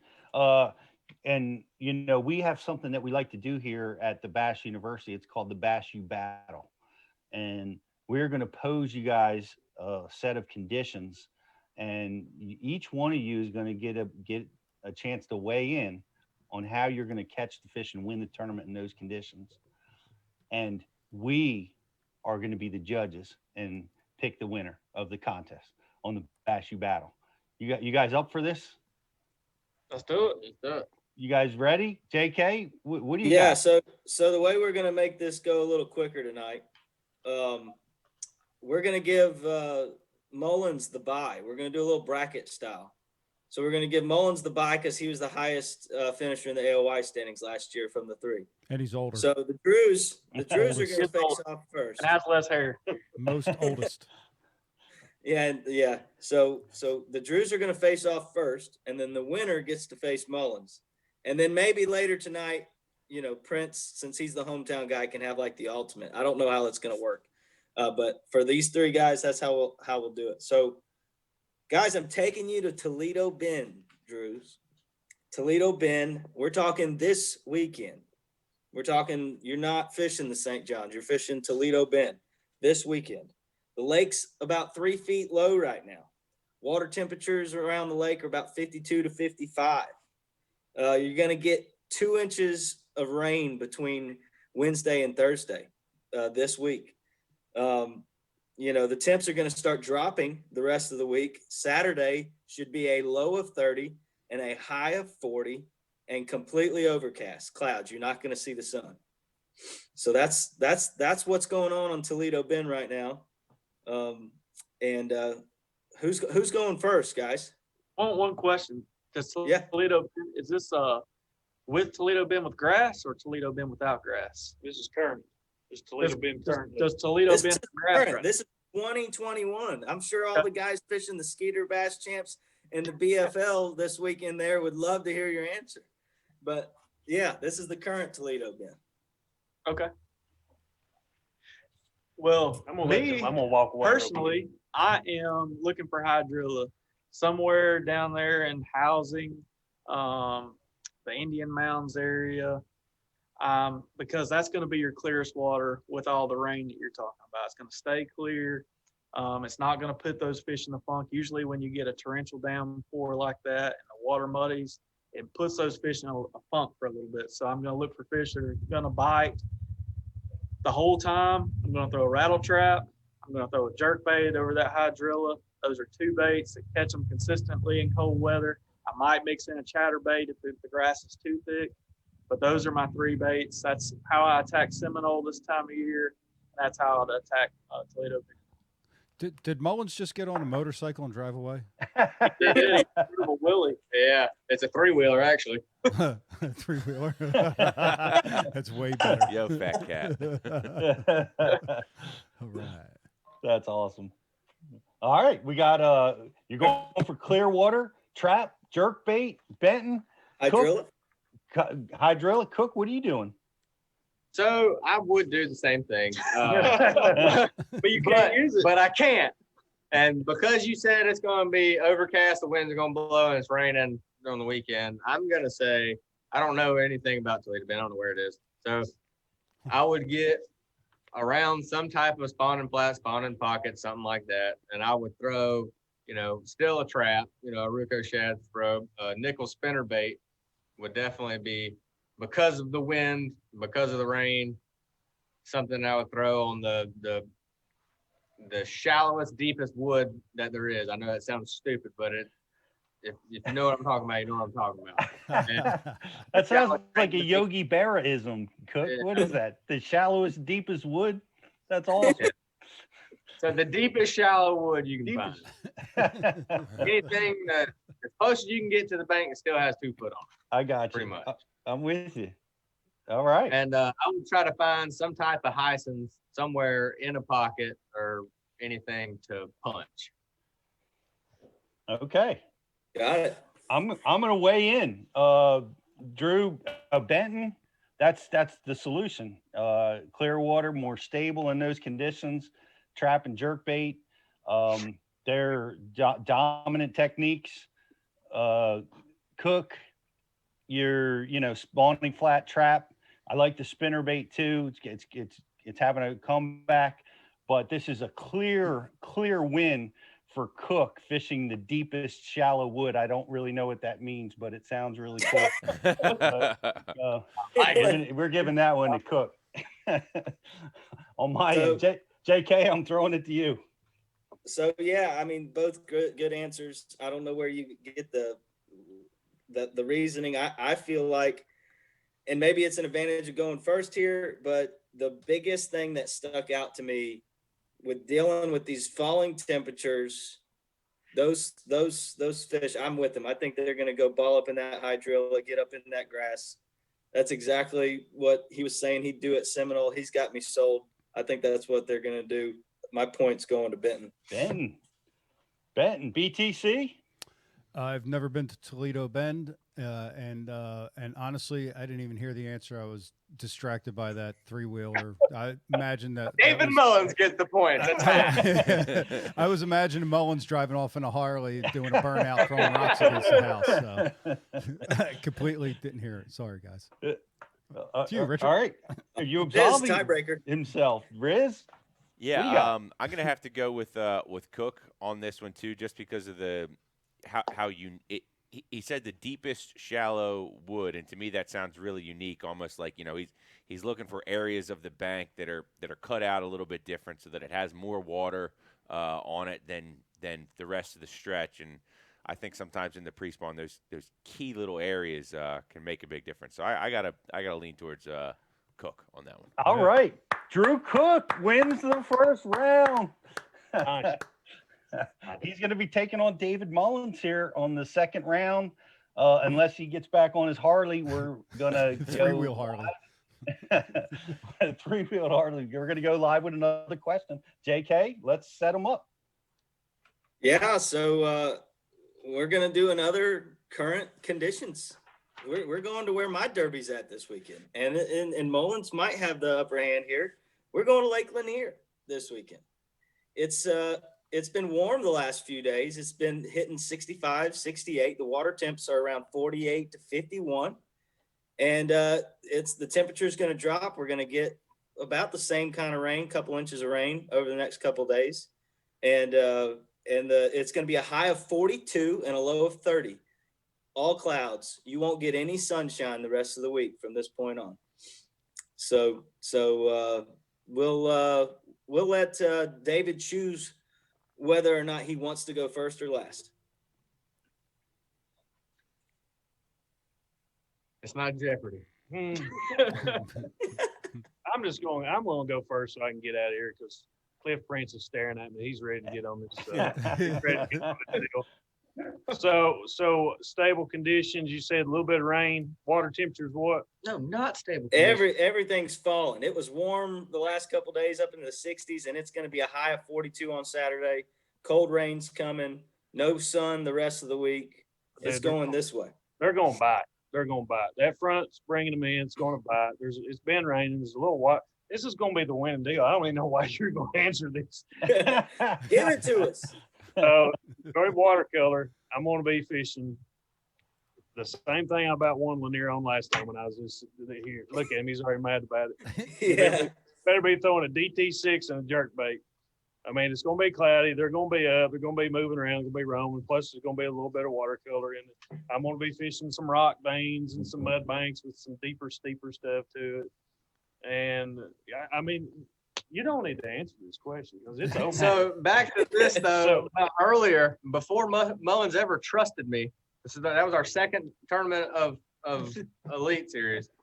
We found the same fish, but we weren't talking to each other. So it wasn't until the first day of the tournament that we knew we had both found the same thing. And I left after, like 15 pounds, and at the weigh-in, Mullins had 21 or something like that. It was a big sack. So then Mullins let me fish in there the next day until I had 15 pounds again. And once I had 15 pounds, I knew I was going to make day 3. I went and just fished some old random stuff. So I'm throwing a 7.3 Doomsday rod, some 12-pound test Sunline Sniper, a DT6 or a rock crawler, and the same thing with the jerkbait. And I'm going up the lake, probably looking for a little bit of watercolor coming in, but if not, that middle section right there, any of those steeper banks with some rocks and depressions on them, you should be able to jerk them. But hey, that's the winning deal. I'm walking out on that.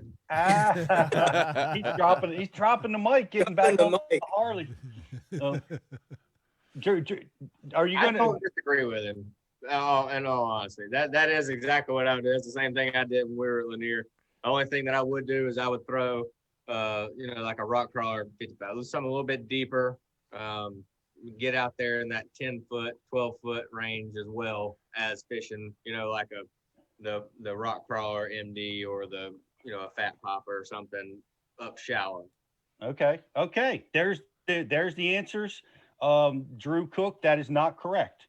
The rock crawler is incorrect. The answer is DT6. because we like Rapala here at the Bass University. My vote goes to Mullins. Yeah. Hey, I'll take it. Yeah, I'm sorry.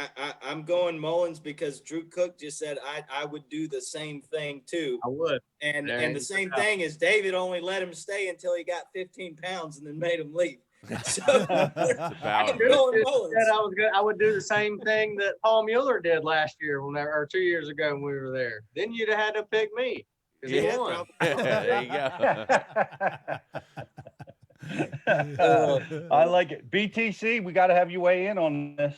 Yeah, I'll go with Mullins because I haven't even hung out with Drew yet, but me and Dave hung out at ICAST. So. And I'm gonna go with Mullins because he brought a 3-wheeler to the house this week, and I'm pretty sure that's like a requirement if you're in Palatka, Florida. You got to have a 3-wheeler at the house. Everybody's got one. All right.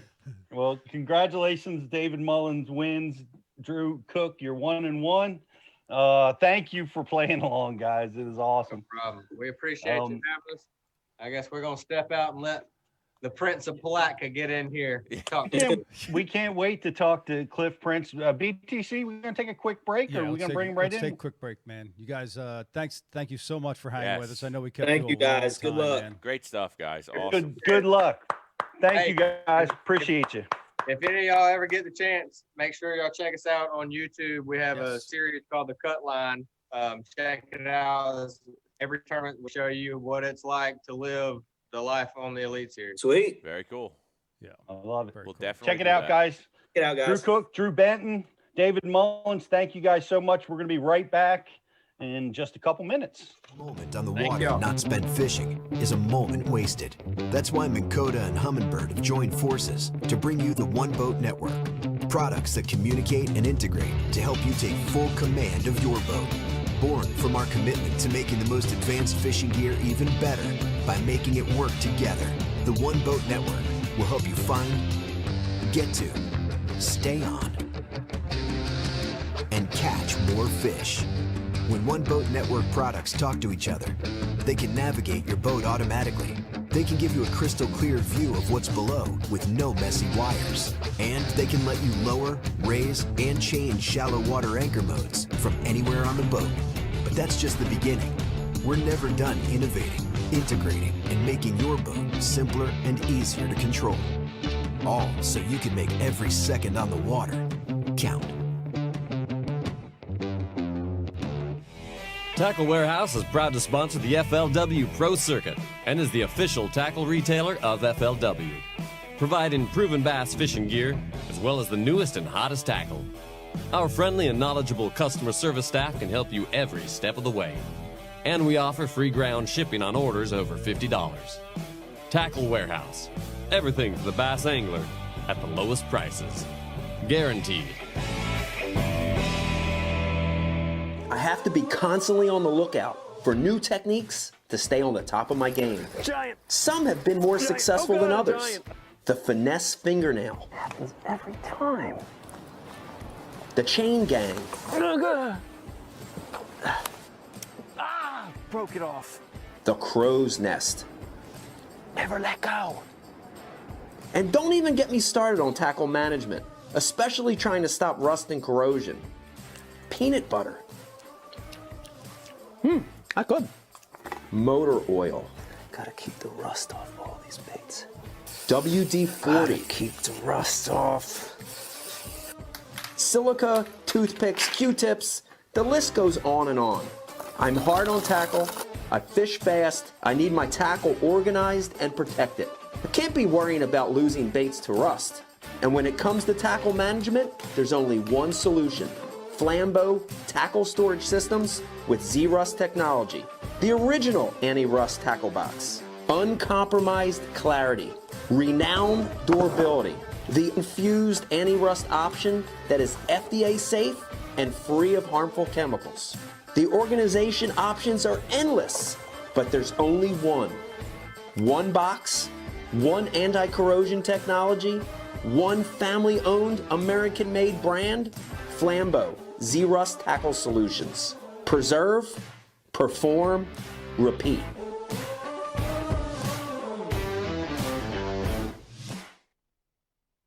moment on the water not spent fishing. We're back, Peter.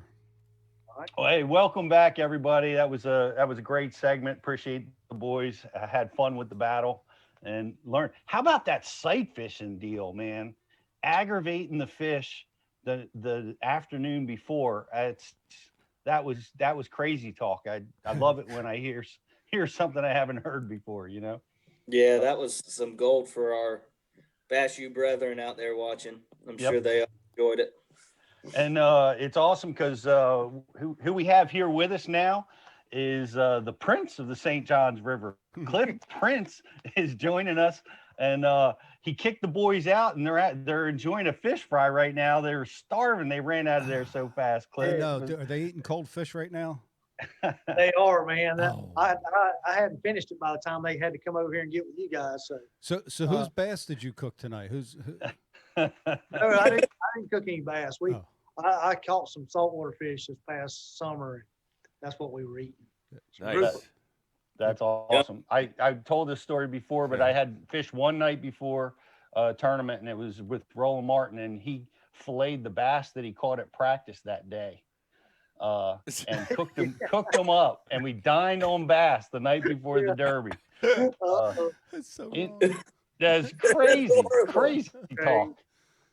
And his reasoning was they were the small ones that he didn't need in the tournament. So he ate them. They were the small ones, and we both did good in the tournament. And I promise you, I'm still looking for somebody to cook bass the night before the tournament. I haven't found them yet. You know they weren't his fish either. They were somebody else's.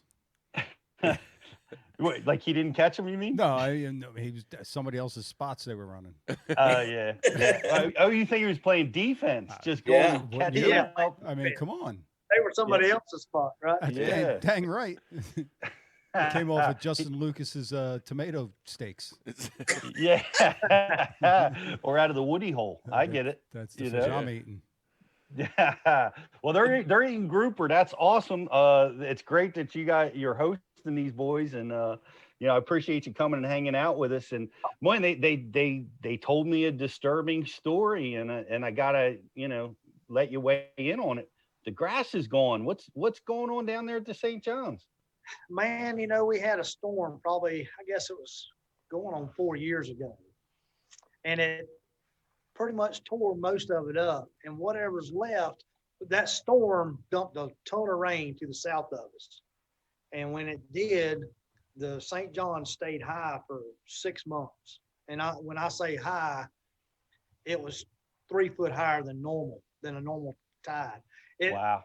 We have a tide here, an incoming and outgoing. And when it dumped all that rain, we didn't have an incoming tide for 2 or 3 months. It just run out. There was so much water backed up down south, and it run out, and it just stayed so high. And it was so tannic, which is real dark color. Right. It just shaded what was left. It just shaded it out. Wow. Why it's not coming back, I really do not know. I don't understand it. Normally this is the second time I've seen it do this. The time before, it took a couple of years, and it started coming back, and come back stronger than I've ever seen it in my lifetime. And now, there's not a blade of grass that I know of anywhere on this system at all. Man, that's crazy. Now the St. John's runs from south to north. So when that rain fell south, the marsh is all drained, and I wonder if that's it. It's the chemical composition of that marsh water, the tannic nature. Maybe it's a pH thing or something along those lines. I can't explain it, but I tell you what, it darn sure killed the fire out of it, and it's not even making an attempt to come back. So, wow, that's crazy. If anybody finds a stitch of grass, like I said, they're probably every fish on the river is going to be relating to that patch of grass. Are there efforts from the state to bring it back? I've heard talk about them talking about planting some and different things, but not that I know of. Wow. Well, are you guys able to get into Rodman in this tournament? Yes. How's the grass in Rodman? There's not any. There's a few pads and different things, There's no nothing. No, there's usually hydrilla out there. We just had a drawdown last year, so whatever hydrilla was trying to come back, they pretty much killed it out. So none. There's some floating stuff out there, and there's some lily pads and a few patches of reeds here and there, but nothing like what we want, I can tell you. Yeah, well, it's funny because in recent times, the St. John's proper has been winning tournaments. But I remember, way back when I fished some opens or invitationals down there, like 90% of the field would lock through into Rodman. Yes. Do you think is that going to be a factor in this tournament? Is Rodman going to be a factor? Rodman's going to be a factor. The weather is kind of shaping up to be a Rodman tournament, really. I mean, truly, just because Rodman is a clear lake, fairly clear. And those fish, when it slicks off and it's pretty, it gets tough fishing out there. But if it gets blustery and the wind's blowing and it's nasty, them fish will bite out there. And they, you can catch some serious weight out of that place. Yeah. Well, and I've seen the giants that come out of that place. Like every year, they're like weighing 15 pounders out of Rodman. Yes. Yeah, there's some big fish in that lake. Really big fish. The shiner guys kill them up there. Yeah, they do. They sure do. Yeah, it's another Roland Martin story. He talks about how his wife sabotaged him and caused him to miss one of the biggest fish he ever had on. Oh, really? Shiner. Yeah, he told that story. He told that story on Bass U. It's but yeah, Rodman is amazing. And I love the St. John's. I'm a tidal water guy. I feel right at home. The fish act differently than typical Florida fish, which I like. And tell what's going to happen down there. What tell me your prediction. What do you think? How's this tournament going to be won, or what kind of weights we're going to be dealing with this year? Man, I feel like the first couple of days it's going to be a sight fishing derby. And then after that, pretty much the majority of the fish I feel like it's going to, be caught, the first couple of days. And then it's going to be a grind, for the guys, just depending on how many males are left.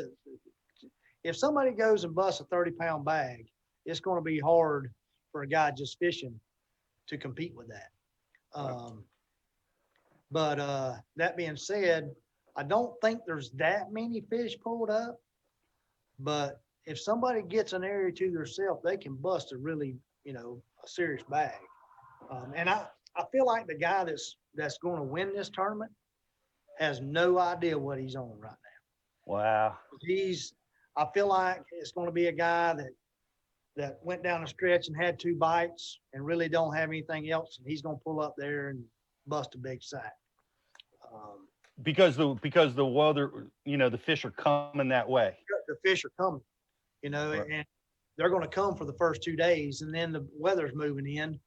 And I think what's there is already committed. They're not going anywhere, but just depends. Like I say, it just depends on how big a wave comes. I've seen this time of year. I mean, I had a deal pop up on Facebook the other day that 7 years ago, me and a buddy of mine, 2 days in a row, we caught over 40 pounds of best 5, 2 days in a row. Wow. And that's very doable here, especially with that. Back then we had grass. So, right. Back then that was the first big wave that pushed up, and him and I just hit it. I mean, right on the head. And there wasn't nobody down there with us. And there was 10-pounders laying everywhere. It was crazy. That place is crazy. Sounds like a dream. 10 pounders laying everywhere. I'll tell you a story. We were in my flats boat. I didn't have my bass boat then. I was in between boats. And we were poling along, and there was 2 10-pounders sitting side by side. They were 5 feet apart. And I said, "You fish for that one, and I'll fish for this one." What? I pitched in there, and I caught mine on the very first pitch. And he pitches in there, and it takes him like 2 pitches, and I'm sitting there, and I'm taking selfies with this 10-pounder. He won't take the time to take my picture. So, anyway, I'm sitting there, and about the time he sets the hook, I drop my 10-pounder over the side. Well, he catches the male, And I stand up and I pitch right in there and I catch that 10-pounder. 2 pitches, 2 10-pounders. He was about to have a stroke. Yeah, it was fun. That was a fun time. He still talks about that. Oh my God. I do too. I like to rub it in a little bit. Yeah. He probably tells that story not as fondly as you tell that story. No. There's some curse words flying whenever he tells it. Well, when they were probably in eelgrass, right? Yes, they were. Right now, with the absence of eelgrass, what are they going to be spawning on? Like in those springs or on? They'll be spawning in the springs, in the canals, and they're spawning in the same areas that they normally do. You just can't see them. And it takes longer for the water to warm up now because the eelgrass used to trap that warm water from them springs. Without the eelgrass, that warm water just disperses out through the lake, and it doesn't warm up like it used to. Right. And see, the eelgrass would just trap the water in general. Mm-hmm. And when it did that, the sun would warm that shallow water up and it'd stay trapped in there. Wow. And that's the reason them fish would come in there and spawn early this time of year. And without the eelgrass, it just, it takes longer for the water to warm up because it's just warming up the whole lake, basically, Right. Well, the springs will be crystal clear. Yes. But I imagine that I've been in those springs and I've seen it looks like the craters on the moon, like just beds everywhere and no fish on them at all. Right.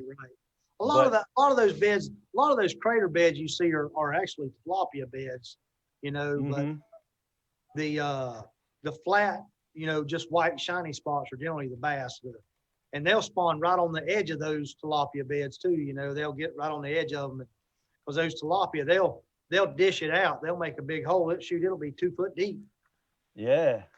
I guess that's true. And it's interesting that well, for those of you who don't know, springs, there's these creeks. That are off the main.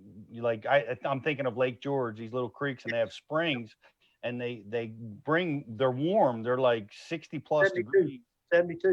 72 degrees. That's what comes out of the ground, 72 degrees. Wow. And it's gin clear water, and it just funnels out onto Lake George and probably other places on the St. Johns River. It's unique. I see it at Lake Seminole a little bit, but it's definitely a unique situation to the St. Johns River. Yes, it makes it unique to anywhere in the state. When you talk about Kissimmee or Okeechobee or any place like that, they don't have any springs that are, that I know of that feed the lakes like we have. Yeah, it's spectacular, and those springs always draw bait. You can get in there. It's like being in an aquarium. You can a lot of times see all kinds of weird critters swimming around in there. But it's we had a question come through earlier, and I want to ask it to you. The importance of the tides, like in bed fishing or in this tournament. How are the tides going to play a role in this? I know you live on tidal water, so let's hear what you have to say about the tides. All right, my theory on the tides, sight fishing. Okay, you have to find the fish on low water, and you have to catch them on high water. Whoa, that's interesting. Because you're closer to them on high water, or they're easier to catch on high water? What's easier to catch on high water? They're not as nervous. When a lot of these fish will bed in these areas they're bedding now, they'll bed, and when it gets low, a lot of times their bed's just barely out of the water, and that's the easiest time to find them. You troll up through there, and she might bowl off the bed, or whatever, but when you come back the next day and you say, all right, well, I seen her at 10 o'clock. I need to either be here earlier or I need to be later, just depending on what the situation is, the tide for that day, and I like to go find them on low water and go catch them on high water. Man, Riz, this applies to the Chesapeake. Yeah.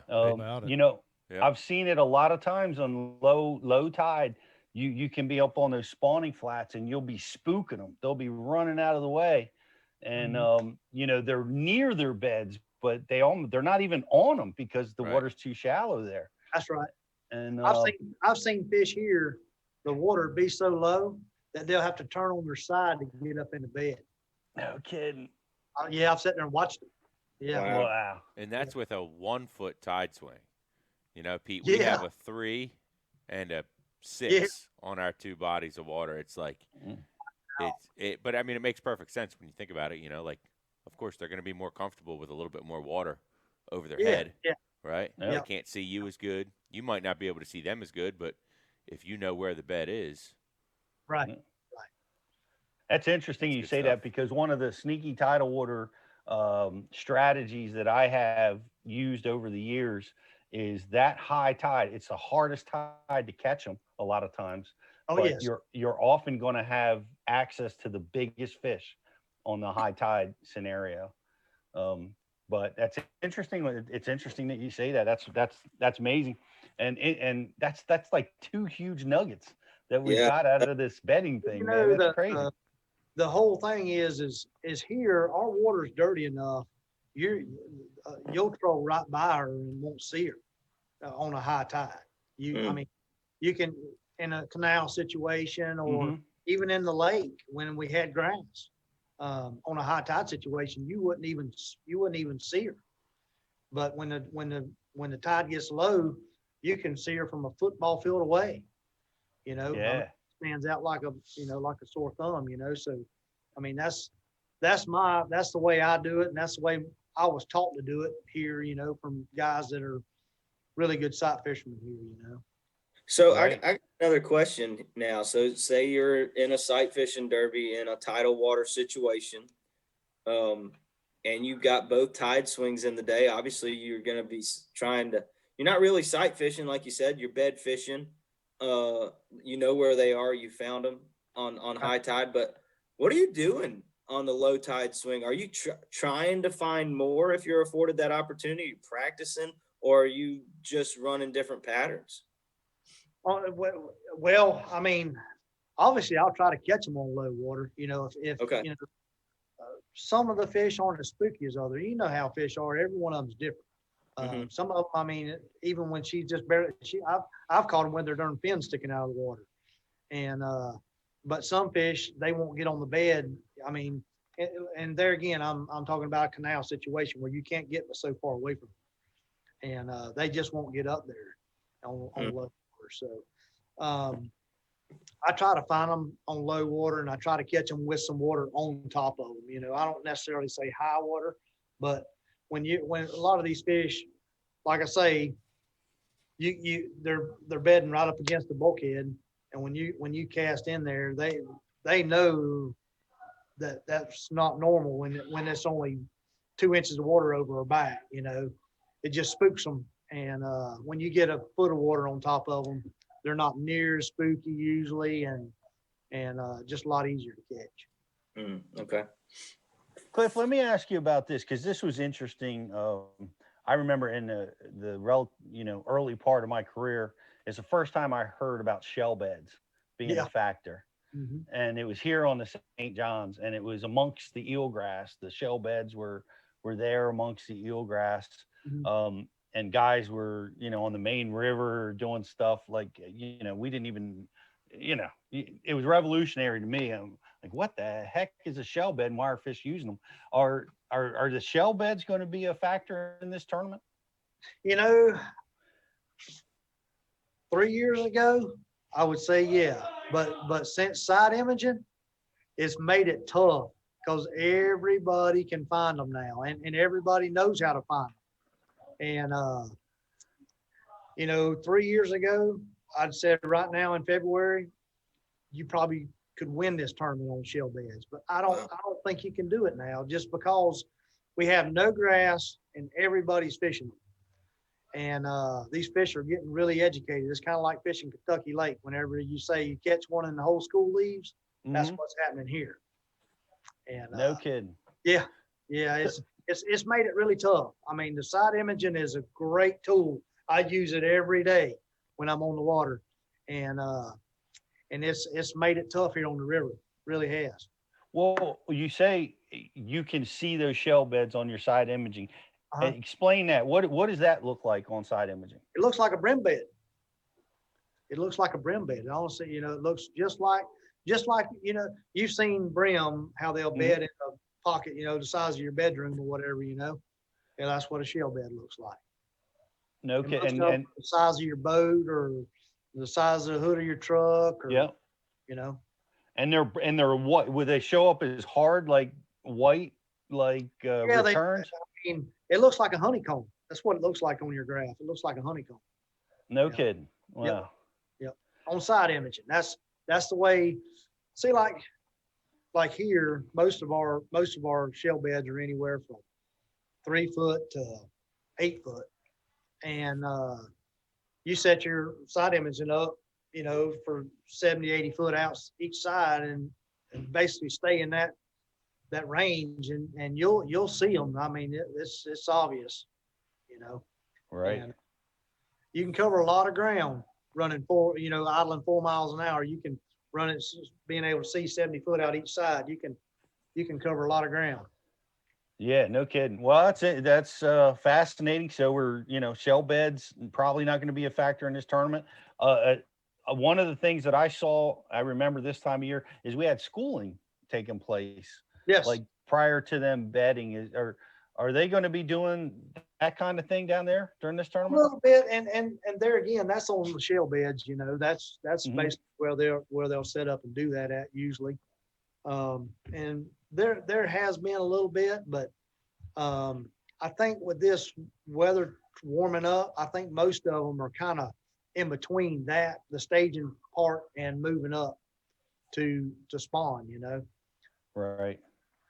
Well, that's great stuff. And I want to throw it over to our IM board, Rich. Do we have some guys in the IM want to ask Cliff a question? Yeah, absolutely. Coach Prince on the board wants to know how is the lack of grass going to affect the river on a sense of how is it going to fish? Like, is it going to fish smaller because there's a lack of grass? Is it going to spread everything out, move fish to different types of cover? What is it going to do? Yeah, it's going to move them to different cover. There's pads here and there's laydowns and that's basically what the only thing those fish have got to relate to. So yeah, it's going to fish smaller because used to the grass beds were vast and from one end of this river to the other, but that's not the case anymore. Right. How about long runs? Is that going to be a factor in this tournament? Can guys run forever and find something cool? No, I mean, a long run anymore. They got us cut off. They got us cut off at 44, which is D-land. And then they got us cut off at the Buckman, which is in Jacksonville. And I mean, so that being said, that's not really a long run whenever you consider what we have run in different places. I mean, you can run, I guess it's probably an hour and a half. You could run south and probably, I don't get, maybe an hour to the north. Right. I've never run all the way down that. I remember seeing one of the elites guys were running way down past Lake George, way down the river there. And but I've never been down that far. And I was just curious.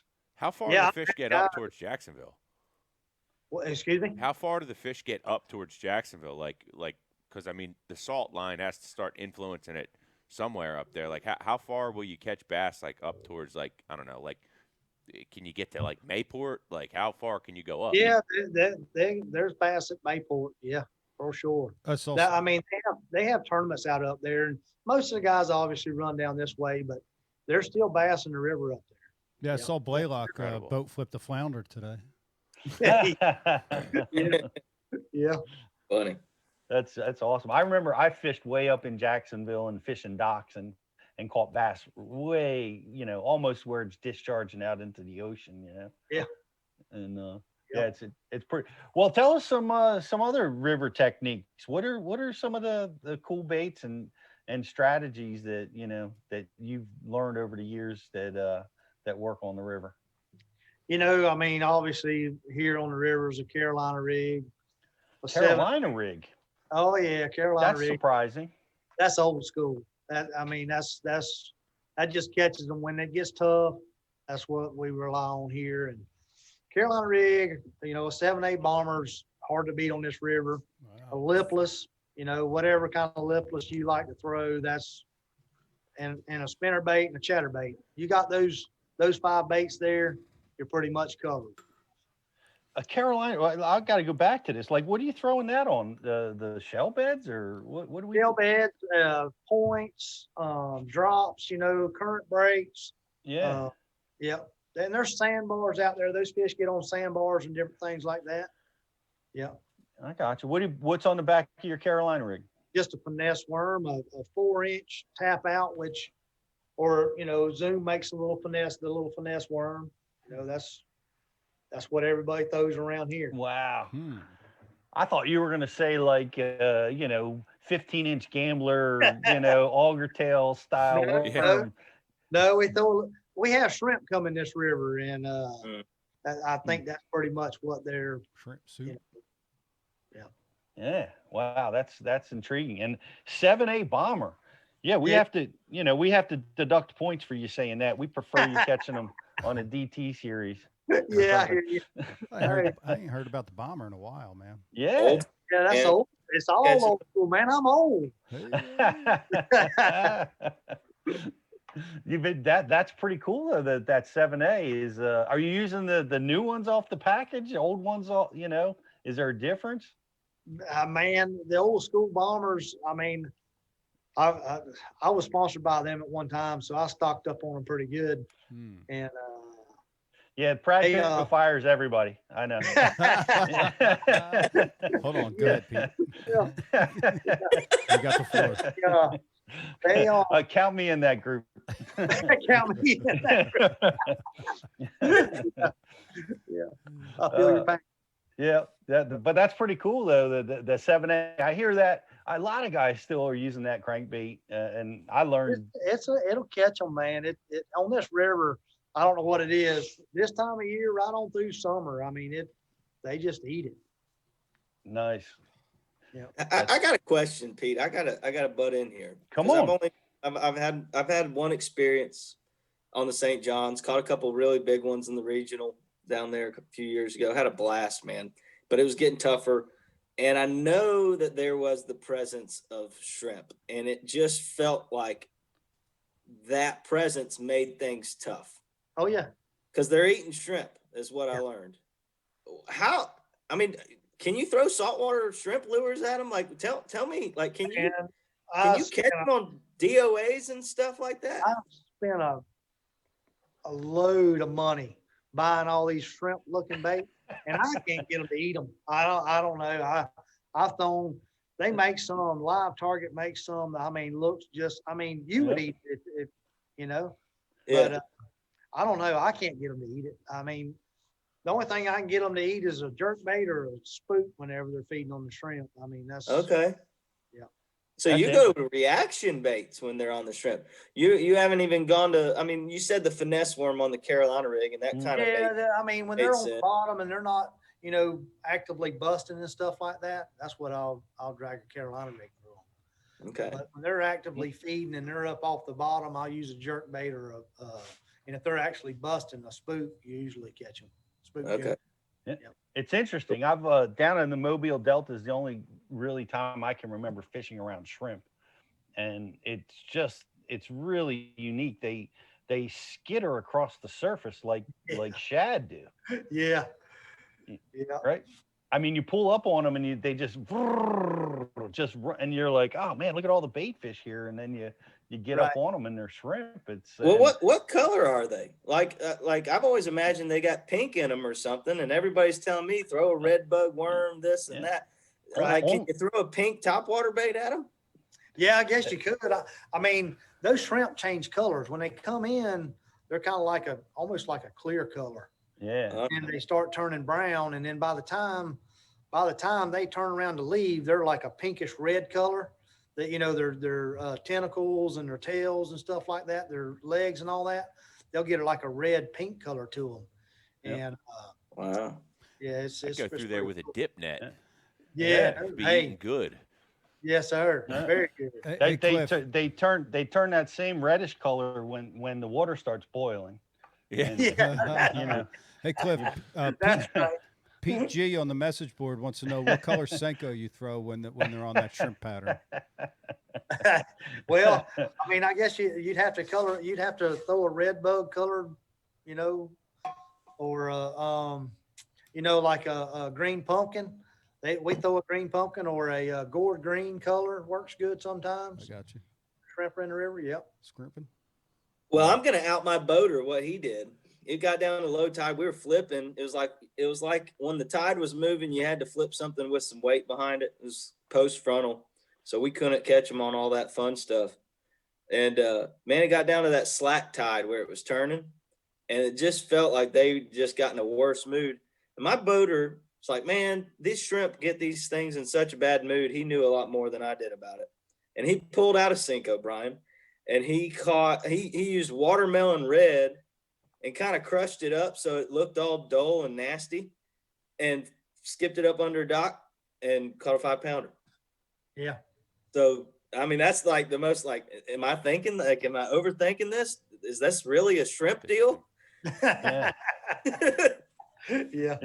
It's funny. I remember, I was calling the spinnerbait company I was working with at the time, and I'm like, I'm fishing all around the shrimp. I need a shrimp colored spinnerbait, like something like pink.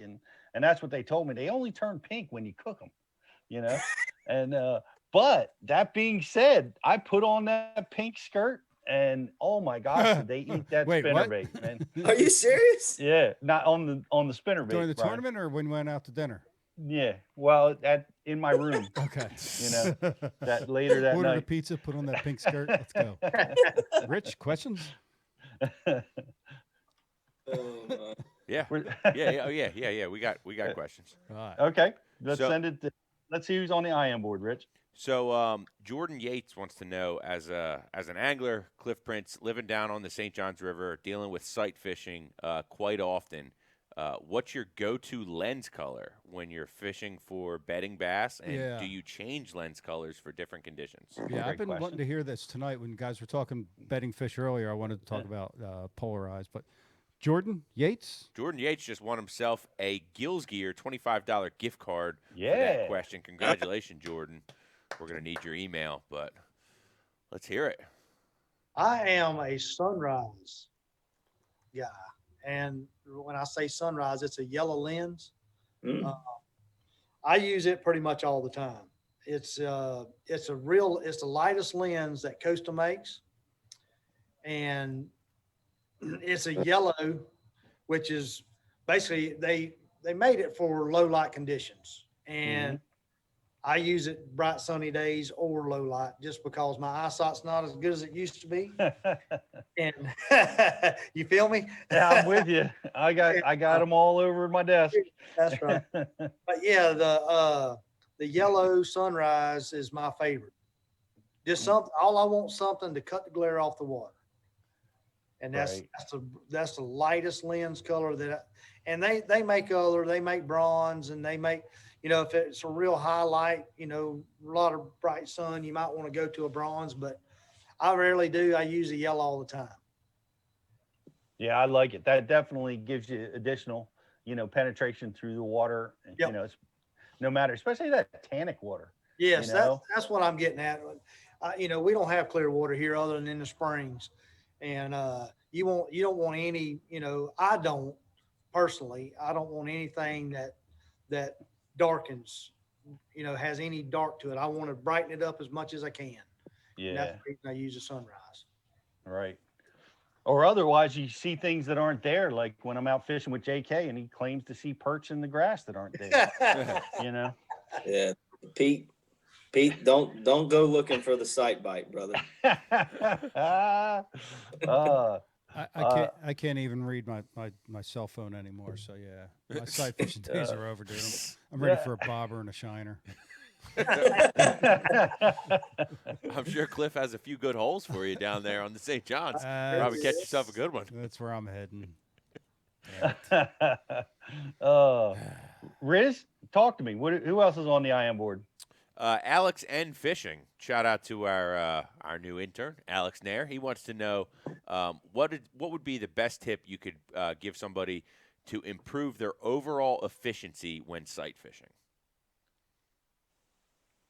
Overall efficiency when sight fishing? Find Justin Lucas's tomato cages. Yeah. And fish for the Drew Crews pissed off, worked up. What do you call them? Yes. Primed. Primed fish. Fish primed betters. That's right. I'm sorry. It's your question, Cliff. My personal opinion on that is if you want that fish to bite as quick as you can, stay as far away from her as you can to make an accurate cast. Don't get up on top of her. Don't get up there and look at her where you can see her. Stay as far away from her where you can cast. Because if you can see her, she can see you. And as long as you know where the bed is and can make repetitive casts, and when I say repetitive cast, till you get her to bite, you don't know where she don't want that bait. So when you start on the left-hand side of the bed and you start every inch until she bites, and when she bites, you want to keep putting that bait in the same place until she eats it. Whoa. And that's bed fishing 101. That's pretty cool. So you're basically starting on the right or left side of the bed and you're fan casting in very small integrals until you get that bite. Right. Yep. And when she Wow. bites, you want to put it right back in the same place. Because there's only a spot about the size of a baseball that she don't want that bait. Right. And till you find that, she more than likely, not unless she's real aggressive, is she going to bite. Are you throwing a 7A in the bed? What's your tool? Well, I use any type of creature bait. A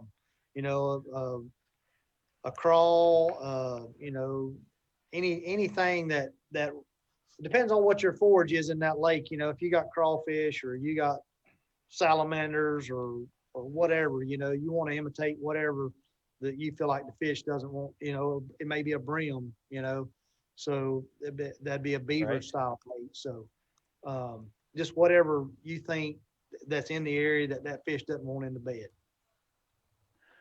Let me ask you this question, Cliff, because I saw it be such a big factor here more than any other place that we go to, but the use of a push pole when these fish are bedding, because especially like at Lake George, when they're so shallow, nobody was hitting their trolling motor button. Right. How important is that down there? Well, the biggest thing with the push pole, it's not so much spooking the fish, it's just keeping the water clean, because generally you're in shallow enough water that if you're using a trolling motor and you go through there and all of a sudden you're churning it up, and then that mud just follows you, and and eventually, if there's 2 or 3 guys in there in a grass bed, eventually nobody's going to be seeing anything. So right. Gotcha. Well, I remember being down there at Lake George and everybody was push poling and they were hollering at the guys that had their trolling motors in the water, Yeah, spot lock.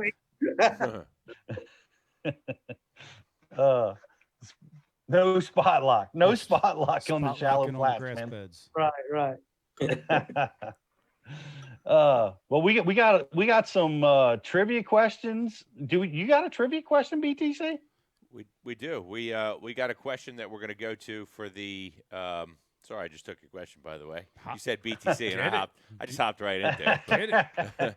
Yeah, we have a trivia question. BT Riz. Yes, for the second Gills Gear $25 gift card, which I'll throw out there right now. And this has to do with something that was said earlier in the show, and that is, what is the go-to technique that David Mullins, Drew Cook, and Drew Benton refer to when they're trying to send somebody in the wrong direction on the Dock Talk?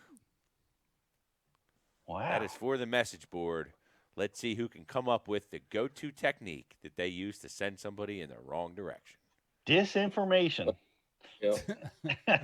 I like it. Key stuff. Yeah, that's great stuff. And that's right. And you got to watch the Dock Talk, and it's so you got to have somebody you can trust. They are great working together. Cliff, who are you working with out on tour? I room with Bernie Schultz. Bernie. Yeah. Been rooming with Bernie for the last 2 or 3 years. And we trust each other and we share a little bit, and try to keep each other on the right track. Does he use like the original Arbogast lures from his collection when he's tournament fishing out there? No, he keeps them on the wall, I think. He don't bring out that stuff. I remember I just watched the Santee Cooper tournament again, where he had a strong Santee Cooper. Yeah, he had a good tournament. Yep. Yeah, he sure did. So that's kind of cool. How long have you guys been rooming together? Oh, I guess we've been rooming at least 4 years, 3 or 4 years. Yeah. Okay. Yep. You guys been doing this a long time, and you guys you guys work well together. Yeah, we do. I mean, I rubbed off on him a little bit, and he's rubbed off on me. He's always been a shallow fisherman, and I was a deep fisherman, so we kind of shared, knowledge on both of them. And when I say deep fisherman, I'm talking about deep of 10 feet here. So yeah. Well, that's great. So you're opposite. It's interesting because like the Drews are both shallow water guys. Yes. And they found that they can work well together doing that. And you've done a different way. You're deep, he's shallow, and you guys, Yeah, it kind of makes it work. Yeah. No kidding. Well, that's what else do we got a grand prize trivia question? Hey Cliff, tell Bernie he owes me a phone call. Okay. Yeah, we've been messaging. Hey, I'll call you tomorrow. 4 days ago. Okay, I'll tell him. Let him. Tell him we want to talk lures. All right. Yeah, cool. like probably next weekend, not this weekend. All right. Because hopefully you guys are fishing on Saturday and Sunday. That's right. But the following. That's right. Yeah, we have a what do we got? We got a We do. You have a grand prize trivia question for the message board. From the mind of Ken Duke. Things for that a only hydrowave. Things that only Ken Duke would know. Hold on while I look this up. Is this a hydrowave or is that what we're giving away for this? Yes, it is. The prize? This grand prize trivia question is going to be for a TH Marine hydrowave and a Bass University official camouflage hat. Yes. All right. Yeah, Cliff, we hold you up, man. You got more fish. No. It's all good. It's all good. I'm almost there. Well, I'll talk to Cliff a little bit about what you got coming up. What tournament are you looking forward to? Other than this one, right? Yeah, you're getting the W this week. Everybody's picking you in this tournament. Right. Yeah, it's going to be a grind. This year is going to be awesome. I don't have anywhere I got to go very far to. Texas is the farthest one, and we got a couple in New York, but a lot of them are in the South, in Alabama and all that. So I'm looking forward to the year. All of them are going to be great tournaments. I know Pickwick's going to be a slugfest. We're going to catch them there. So, it's going to be fun. It's going to be a fun year. Where are you coming up north this year? We are going to the St. Lawrence and what's the other one? We went to it last year. I can't even think of the name of it. The Delaware River? No? No, I'm not going to the Delaware. Come on, world class. Let's go. Good night. Come on. That thing's tough, man. Did you fish that derby? The Delaware derby? Fish that derby. I think I participated. I don't know about Cliff, walk us through that derby, please. Just tell. Oh, man. I tell you what, that place is wild. I thought I was going to catch them, and it's like, where did they go? It's like they just disappeared. So you had a good practice? I thought I did, yeah. Considering what everybody else was saying, and I don't know. It's just like they vanished on me. I had them in one creek, and I don't know what happened. I really don't. What creek? You remember the name of the creek you were fishing? No, I don't. No, I haven't. What happened was they caught that 8 mile an hour tide and they got the hell out of there. They were in Delaware by the next day. Yeah. Good night, man. That place gets out of there, buddy. I know. Well, we loved hosting it, and it was a lot of fun seeing everybody fishing our spots up here, and it'll be, we'll probably see another tournament here, 100 years from now and not before then. But I think Bass got so many complaints that they'll never come back again, from the pros, No, they don't listen to us. But, I mean, hey, if there's one bass that lives there, somebody's going to catch it. Somebody's going to win. Right. Yeah. No doubt. A lot of guys had a good tournament. We, they ran way up those creeks and they did pretty darn good. It was shocking. It's always really cool when the elites come to town, because no matter what body of water it is, the elites always expose some kind of, patterns that the local people miss. There's not a stone unturned. Yeah. Yeah. Yeah, it's pretty it's pretty awesome to see. Well, hopefully they'll come back someday. I'd like to see them go to the Hudson River sometime up this way. But I'm glad you guys are fishing. I'm glad COVID is keeping you guys mobile. Yes. You got Bass has been able to figure that out. Kudos to them. No kid. Yeah, that's for sure. I mean, it's been hard. A lot of the tournament trails have struggled. I know we have too. Speaking of which, it's a good time to remind everybody that the Bass University is online, and you can get tickets at bassu.tv/ticket. And we have seminars coming up on February 16th, the 19th, and the 20th with a host of super talented anglers.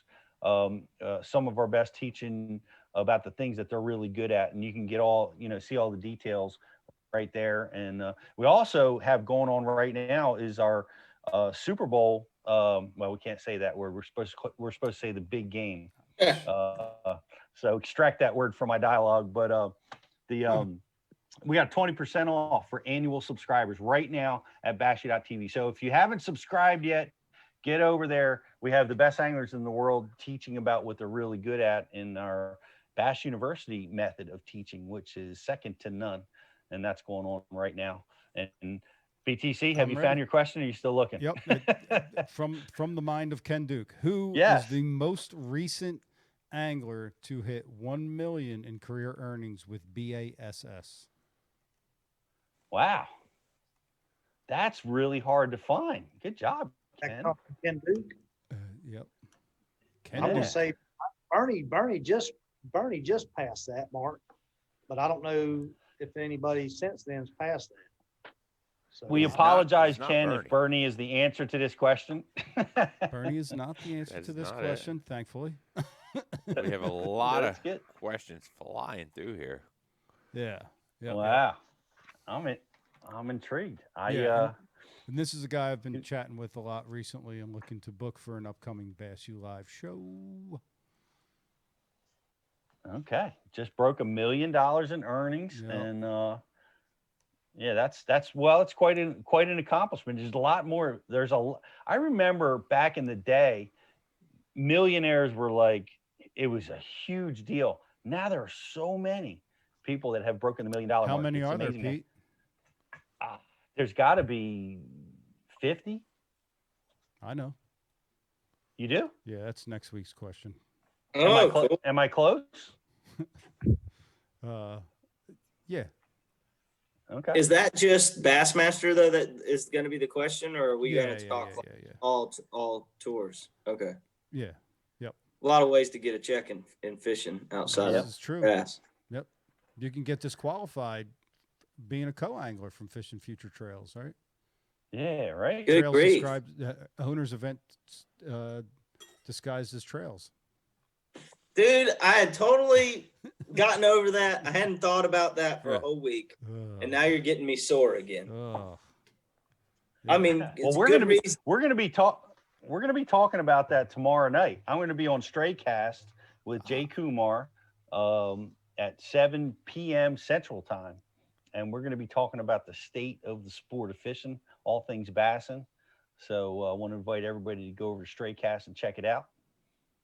Looking Are you forward going to to that, talk Pat? about U.S. not so open? The U.S. closed. Yeah. The U.S. not original name. I know, right? They of great stole things. the U.S. Open name, How did they get away with that, Cliff? What boat are you running, Cliff? I'm running a Phoenix 920. Okay. All right, so have at it. So you can't fish it. You can't fish it either.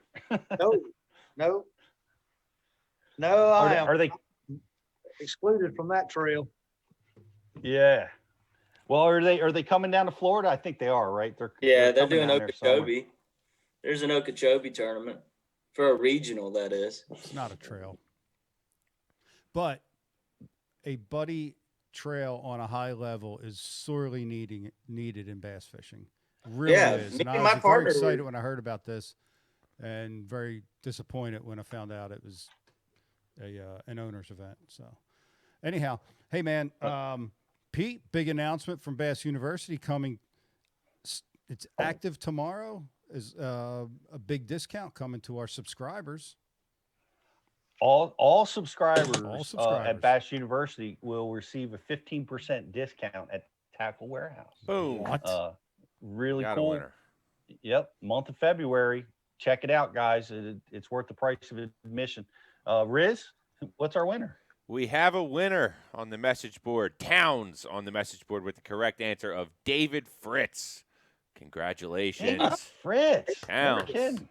Won yourself a mini Hydro Wave and some Bass U official gear. Headed your way. We shout out to David Fritz, wishing him well. I know he was ill for a little while. Had to He won't be at this weekend's event. Is that right? Wow. That's correct. Yep. Well, wishing you all the best, Dave. Hope to have you on the show. Congratulations on Millionaires Club over there. Of course, if you add his FLW winnings, he's well past that. But but that's awesome. BTC, what's left on the agenda?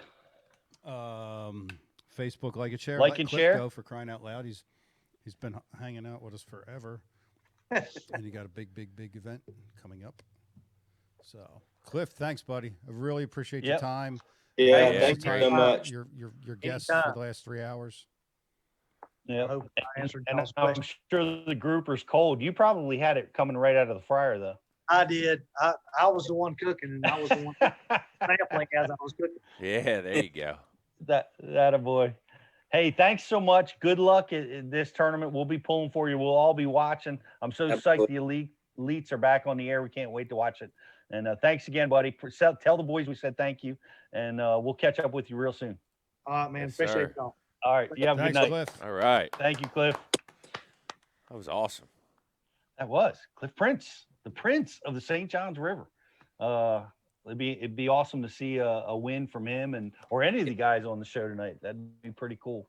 And it's going to be a sight fishing derby.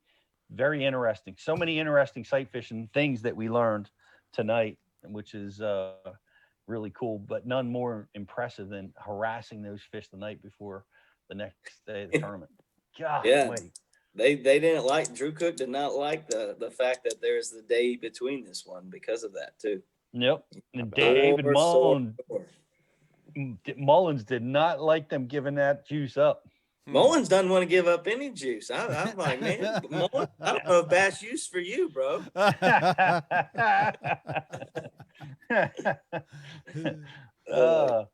That's Yeah, awesome. and yet we still pulled it out of them. You know, we got that crankbait tip. It was subtle, but it was there. Yep. The warm rain. Lot of good stuff. Yeah. Well, that's very cool. Well, let's do our pick our like and share contest winner. JK's got a Wanna top thank 5. Gil's We're gonna hit Gear. that like My and share, top Pete. 5, man. We gotta do that. Man, jeez, I'm stepping all over it. What do you got? I put too much into this thing to just let it go by the wayside. So, guys, you know, we're talking. We talked about practice. We talked about sight fishing. We talked about the guys' strengths. This tournament's going down on the St. Johns River. I could have done a top 5 on anything, but I decided to go through my top 5 on my favorite Bass U TV seminars based around river fishing. There's a lot of them. So I'll run them down, guys. These are must-watch seminars for those of you fishing rivers, fishing any kind of current related situation, or wanting to seek it out in some of those reservoirs that you can do a lot of different things. But yeah, so put these 5 on your list. Make sure you watch them. You know, as we continue to grow, over 800 videos, we'll be at 1,000 before the end of the year. Guys, you know, it's going to be hard to find some. So that's why I'm doing top 5s on stuff like this.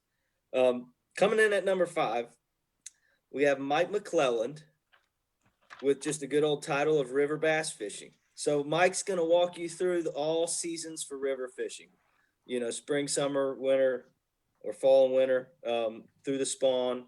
And, you know, one of the things that sticks out in this seminar is going to be his emphasis put on boat position and boat control when you're fishing in rivers. So if you haven't yet, go check that one out. That's Mike McClelland, River Bass Fishing. Coming in at number 4 is all of you guys. This is for those of you guys who have smallmouth in your river systems. I don't get that down here. I sure would like to, but we have Seth Fighter with his Smalley River Monsters seminar. This is all about targeting the biggest smallmouth possible in river situations. Pete, can you guess what his 2 favorite baits for giant smallmouth in rivers are? A crankbait? Nope. No. Go ahead. I would say crankbait and a jig. No. A jerk bait and a chug bug. What? Yeah, those are 2 of his absolute favorite baits for catching giant Ned rig on the points. Smallmouth. You know, so Fighter's going to talk about, you know, kind of what depth zones he targets and the structure that he specifically targets to catch the biggest smallmouth in the river system. So go check that out. Number 3 is a sneaky one, but I think I put it on my list because it's so relative to me here in the South. But it's Matt Heron, and this is pre-spawn river fishing. So right now, you know, it's applicable right now, February, March in the South, and I'm sure through the spring months up as you know, as further north you go. But this is he's going to walk us through the pre-spawn as it relates to largemouth and spotted bass, the differences between the 2. And you will find when you watch this seminar, in the pre-spawn, one species prefers to relate to heavy current and the other likes to completely avoid it in the pre-spawn. So go check that out, especially if you got some rivers you're fishing that have both largemouth and spots. I'd be curious if it plays, you know, similarly to ones that have largemouth and smallmouth, Pete. So you'd be better to know about that multi-species thing up there than I would. But great seminar. I really enjoy it. I'll be watching it again here pretty soon, probably in a few weeks. And coming in at number 2 is Catching Bass in Current with Bill Lowen.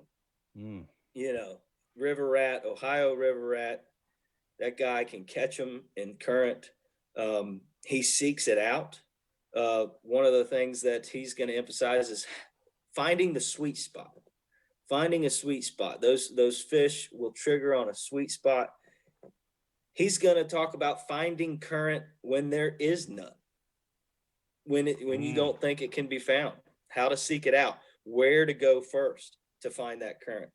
And then another tip that he's gonna this was when the light bulb went off for me and said, man, this is worth the price of admission.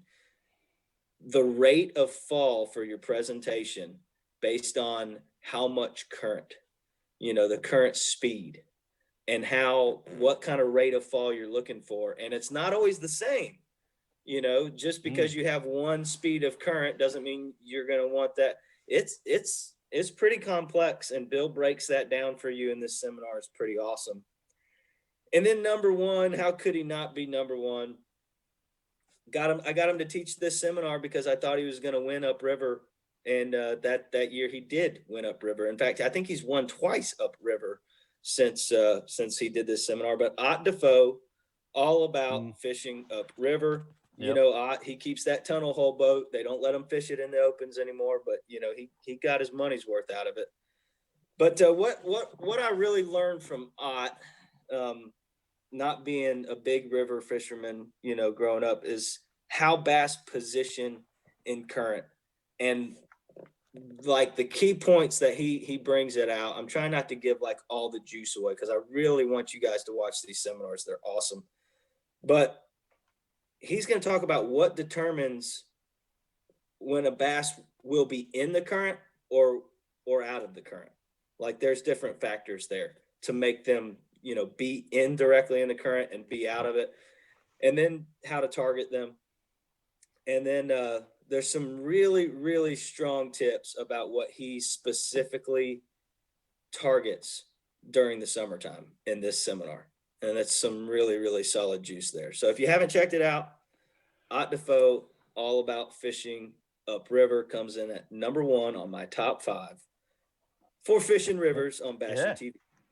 That's awesome. What a great list. And you know what? As much of our in seminars, and I can't be at them all, and I haven't watched them all. 3 of the 5 on this river list that you put together, I have not seen. Ooh, and I've got it. I'm going to go back and revisit it, especially Fighters River Smallmouth, because I love fishing, you know, the Hudson River and, you know, the Delaware River and the Susquehanna River for smallmouth. And I'm just really intrigued by because my 2 baits, I mean, it's a chatterbait, it's a crankbait, and it's a jig for river smallmouth. And it's different from Seth's. So it's pretty interesting to see that. I want to compare and contrast. Yeah, I'll never forget that day, man. It was in Kokomo, Indiana. It was the first year of Fighter with the Flow, where he let his hair down and he's growing bass. You know, it was the year before we hired him, and he was all clean cut, shirt tucked in. You know, up in Canada. But he came down, and we had KVD and Iconelli that same day with Fighter. And Fighter was the one who really, I mean, I kind of knew what I was expecting and getting from KVD and Ike, which was great, and it was gold. But dude, Fighter really, really blew me away that trip. Yeah. Especially that seminar. It's made me want to go fish smallies and rivers ever since, because he's just talking about giants. Yep. That sounds fun. Yeah. And he's one of our best people who relate to him, as well as any of our other speakers, one of our fan favorites, and he's a great teacher. So definitely check that out. Great list, JK. Well done. Well done. We had a Facebook like and share winner, Riz? Yes, we sure do. Tonight's Facebook like and share winner with a TH Marine $75 gift pack is Toby Shepard. Congratulations, Toby Shepard. You are the winner. Right on, Toby. And TH Marine. And shout out, we also want to give a shout out to the Atlas Awards program. We want to invite everybody to go check that out. If you're a Derby guy like us, make sure you sign up so you can take advantage of all the awards through that program. I also I will be on Straycast tomorrow night, 7 p.m. Central Time. You're going to be on there with Jay Kumar and Nolan Miner. Nolan, yes, we've interviewed Nolan here. I guess at the Classic. Yeah, at the Classic. And Nolan's good. Great kid, dude. Awesome fisherman. All ate up with it down in the Virginia area, I believe. College angler, up and comer. And so Pat's going to have Nolan Miner, Pete Glusick, and Jay Kumar on tomorrow night. Very interesting. I like where his head's at with it. It's that'll be a good one. I really that's a good show. I like that. I'm looking forward to it. I haven't talked to Jay for a while. In particular, I'm looking forward to catching up with him. That's right. And seeing what's going on with Blaster. Go check out the Bass Blaster. It's one of the most popular newsletters out there. So go make sure you go check that out. And we've got, once again, tickets available, bassu.tv. Go come and visit our classes coming up on February 16th, 19th, and 20th. And it ends tonight. Our flash sale, our big game flash sale ends tonight, 20% off. welcome everybody that is taking advantage of that program. Let us know what you think. Go over to the forum, talk to us, check out the app, the Bass University app, available wherever you get your app. Download it. It's free. Gives you great access to Bass University TV. Even BTC uses the Bass University That's right. app. No, the app's amazing. The one thing I did find out, Pete, and we just talked about this, and we're working on fixing it, guys. There are a ton of member benefits, member discounts. And Pete mentioned earlier, in the month of February, a 15% tackle warehouse discount for BU subscribers. Huge. Dude, I mean, most of us spend a G a year at TW, at least. Some a lot more, some less. That's $150 off $1,000. That pays for your year for Bass U. Everything else is gravy. 800 seminars. It's all free. I mean, this isn't, well, whatever. Top of the line free content, not not the utter free content. Better than that. The best. In addition, what do we got? 40% off of Flambeau. Everything on flambeau.com. 40% off of that. That's all the hunting stuff. That's everything. 40 to 50% off Rapallo VIP discount. 30% at Missile Baits. 25% off of Gill's gear. I mean, come on. Free It's shipping. loaded. Free shipping with your cash and rods. 15% at Sea Clear Power. I mean, come on, man. Come on over, 10% guys. at MikeIconelli.com. You know what I'm saying? So just way too many reasons. I don't know why anybody wouldn't be a member. And we're taking next week off from the live show because you guys are going to be busy with your seminars. So no live show next Tuesday, but we'll be back in 2 weeks. What else we got? With more great stuff. Come on over and join us, guys. The weather's the water's fine. We're going to take care of you over here at Bass University with great discounts and the absolute best teaching model that exists in the sport of fishing. Ike and myself have really worked hard to put together a teaching method that whether you're a beginner or you're an advanced angler, it's going to help you catch more and bigger fish. Stop trying, start training.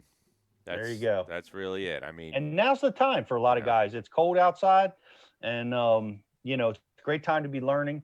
And we've got a great group of seminars. Thanks to JK, he's been doing an amazing job at recruiting the best talent with the best topics that are really going to be helpful no matter where you are in the country. It's all out there. It's all coming, and it's all at Bass University TV. Thanks so much for hanging out with us.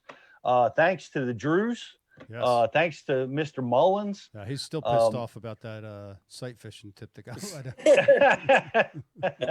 Man, it is priceless for us. And unfortunately, the Drews, we have ordered this clip to be cut and spread all over social media as much as we can. Now we love that. That's what we do at Bass U. We dig in deep. We try to find those little nuggets, and that was really helpful. It's going to be helpful for all of our students. So thank you, Drew Cook and Drew Benton, for that. And thank you, Riz. Thank you, BTC, JK. Cliff. Thank you, guys. Yes. Appreciate you. Great to be here. We're going to be back in 2 weeks with another episode of Bass University Live. Good night, everybody. Have a great one. Thanks for being here. It's Mike Iaconelli. This is Bass U TV. Here's what's awesome about Bass U TV. You get the top instructors. You will learn things at Bass U that you will learn nowhere else. And we help you build confidence with new techniques. We take the mystery and the myths out of bass fishing. Real tools that help you catch more fish consistently. At Bass U TV, shoes are optional. And I like turtles. We teach you to enjoy bass fishing. And that's why you want to check out Bass U TV. Join the Bass U family. Welcome to Bass U TV.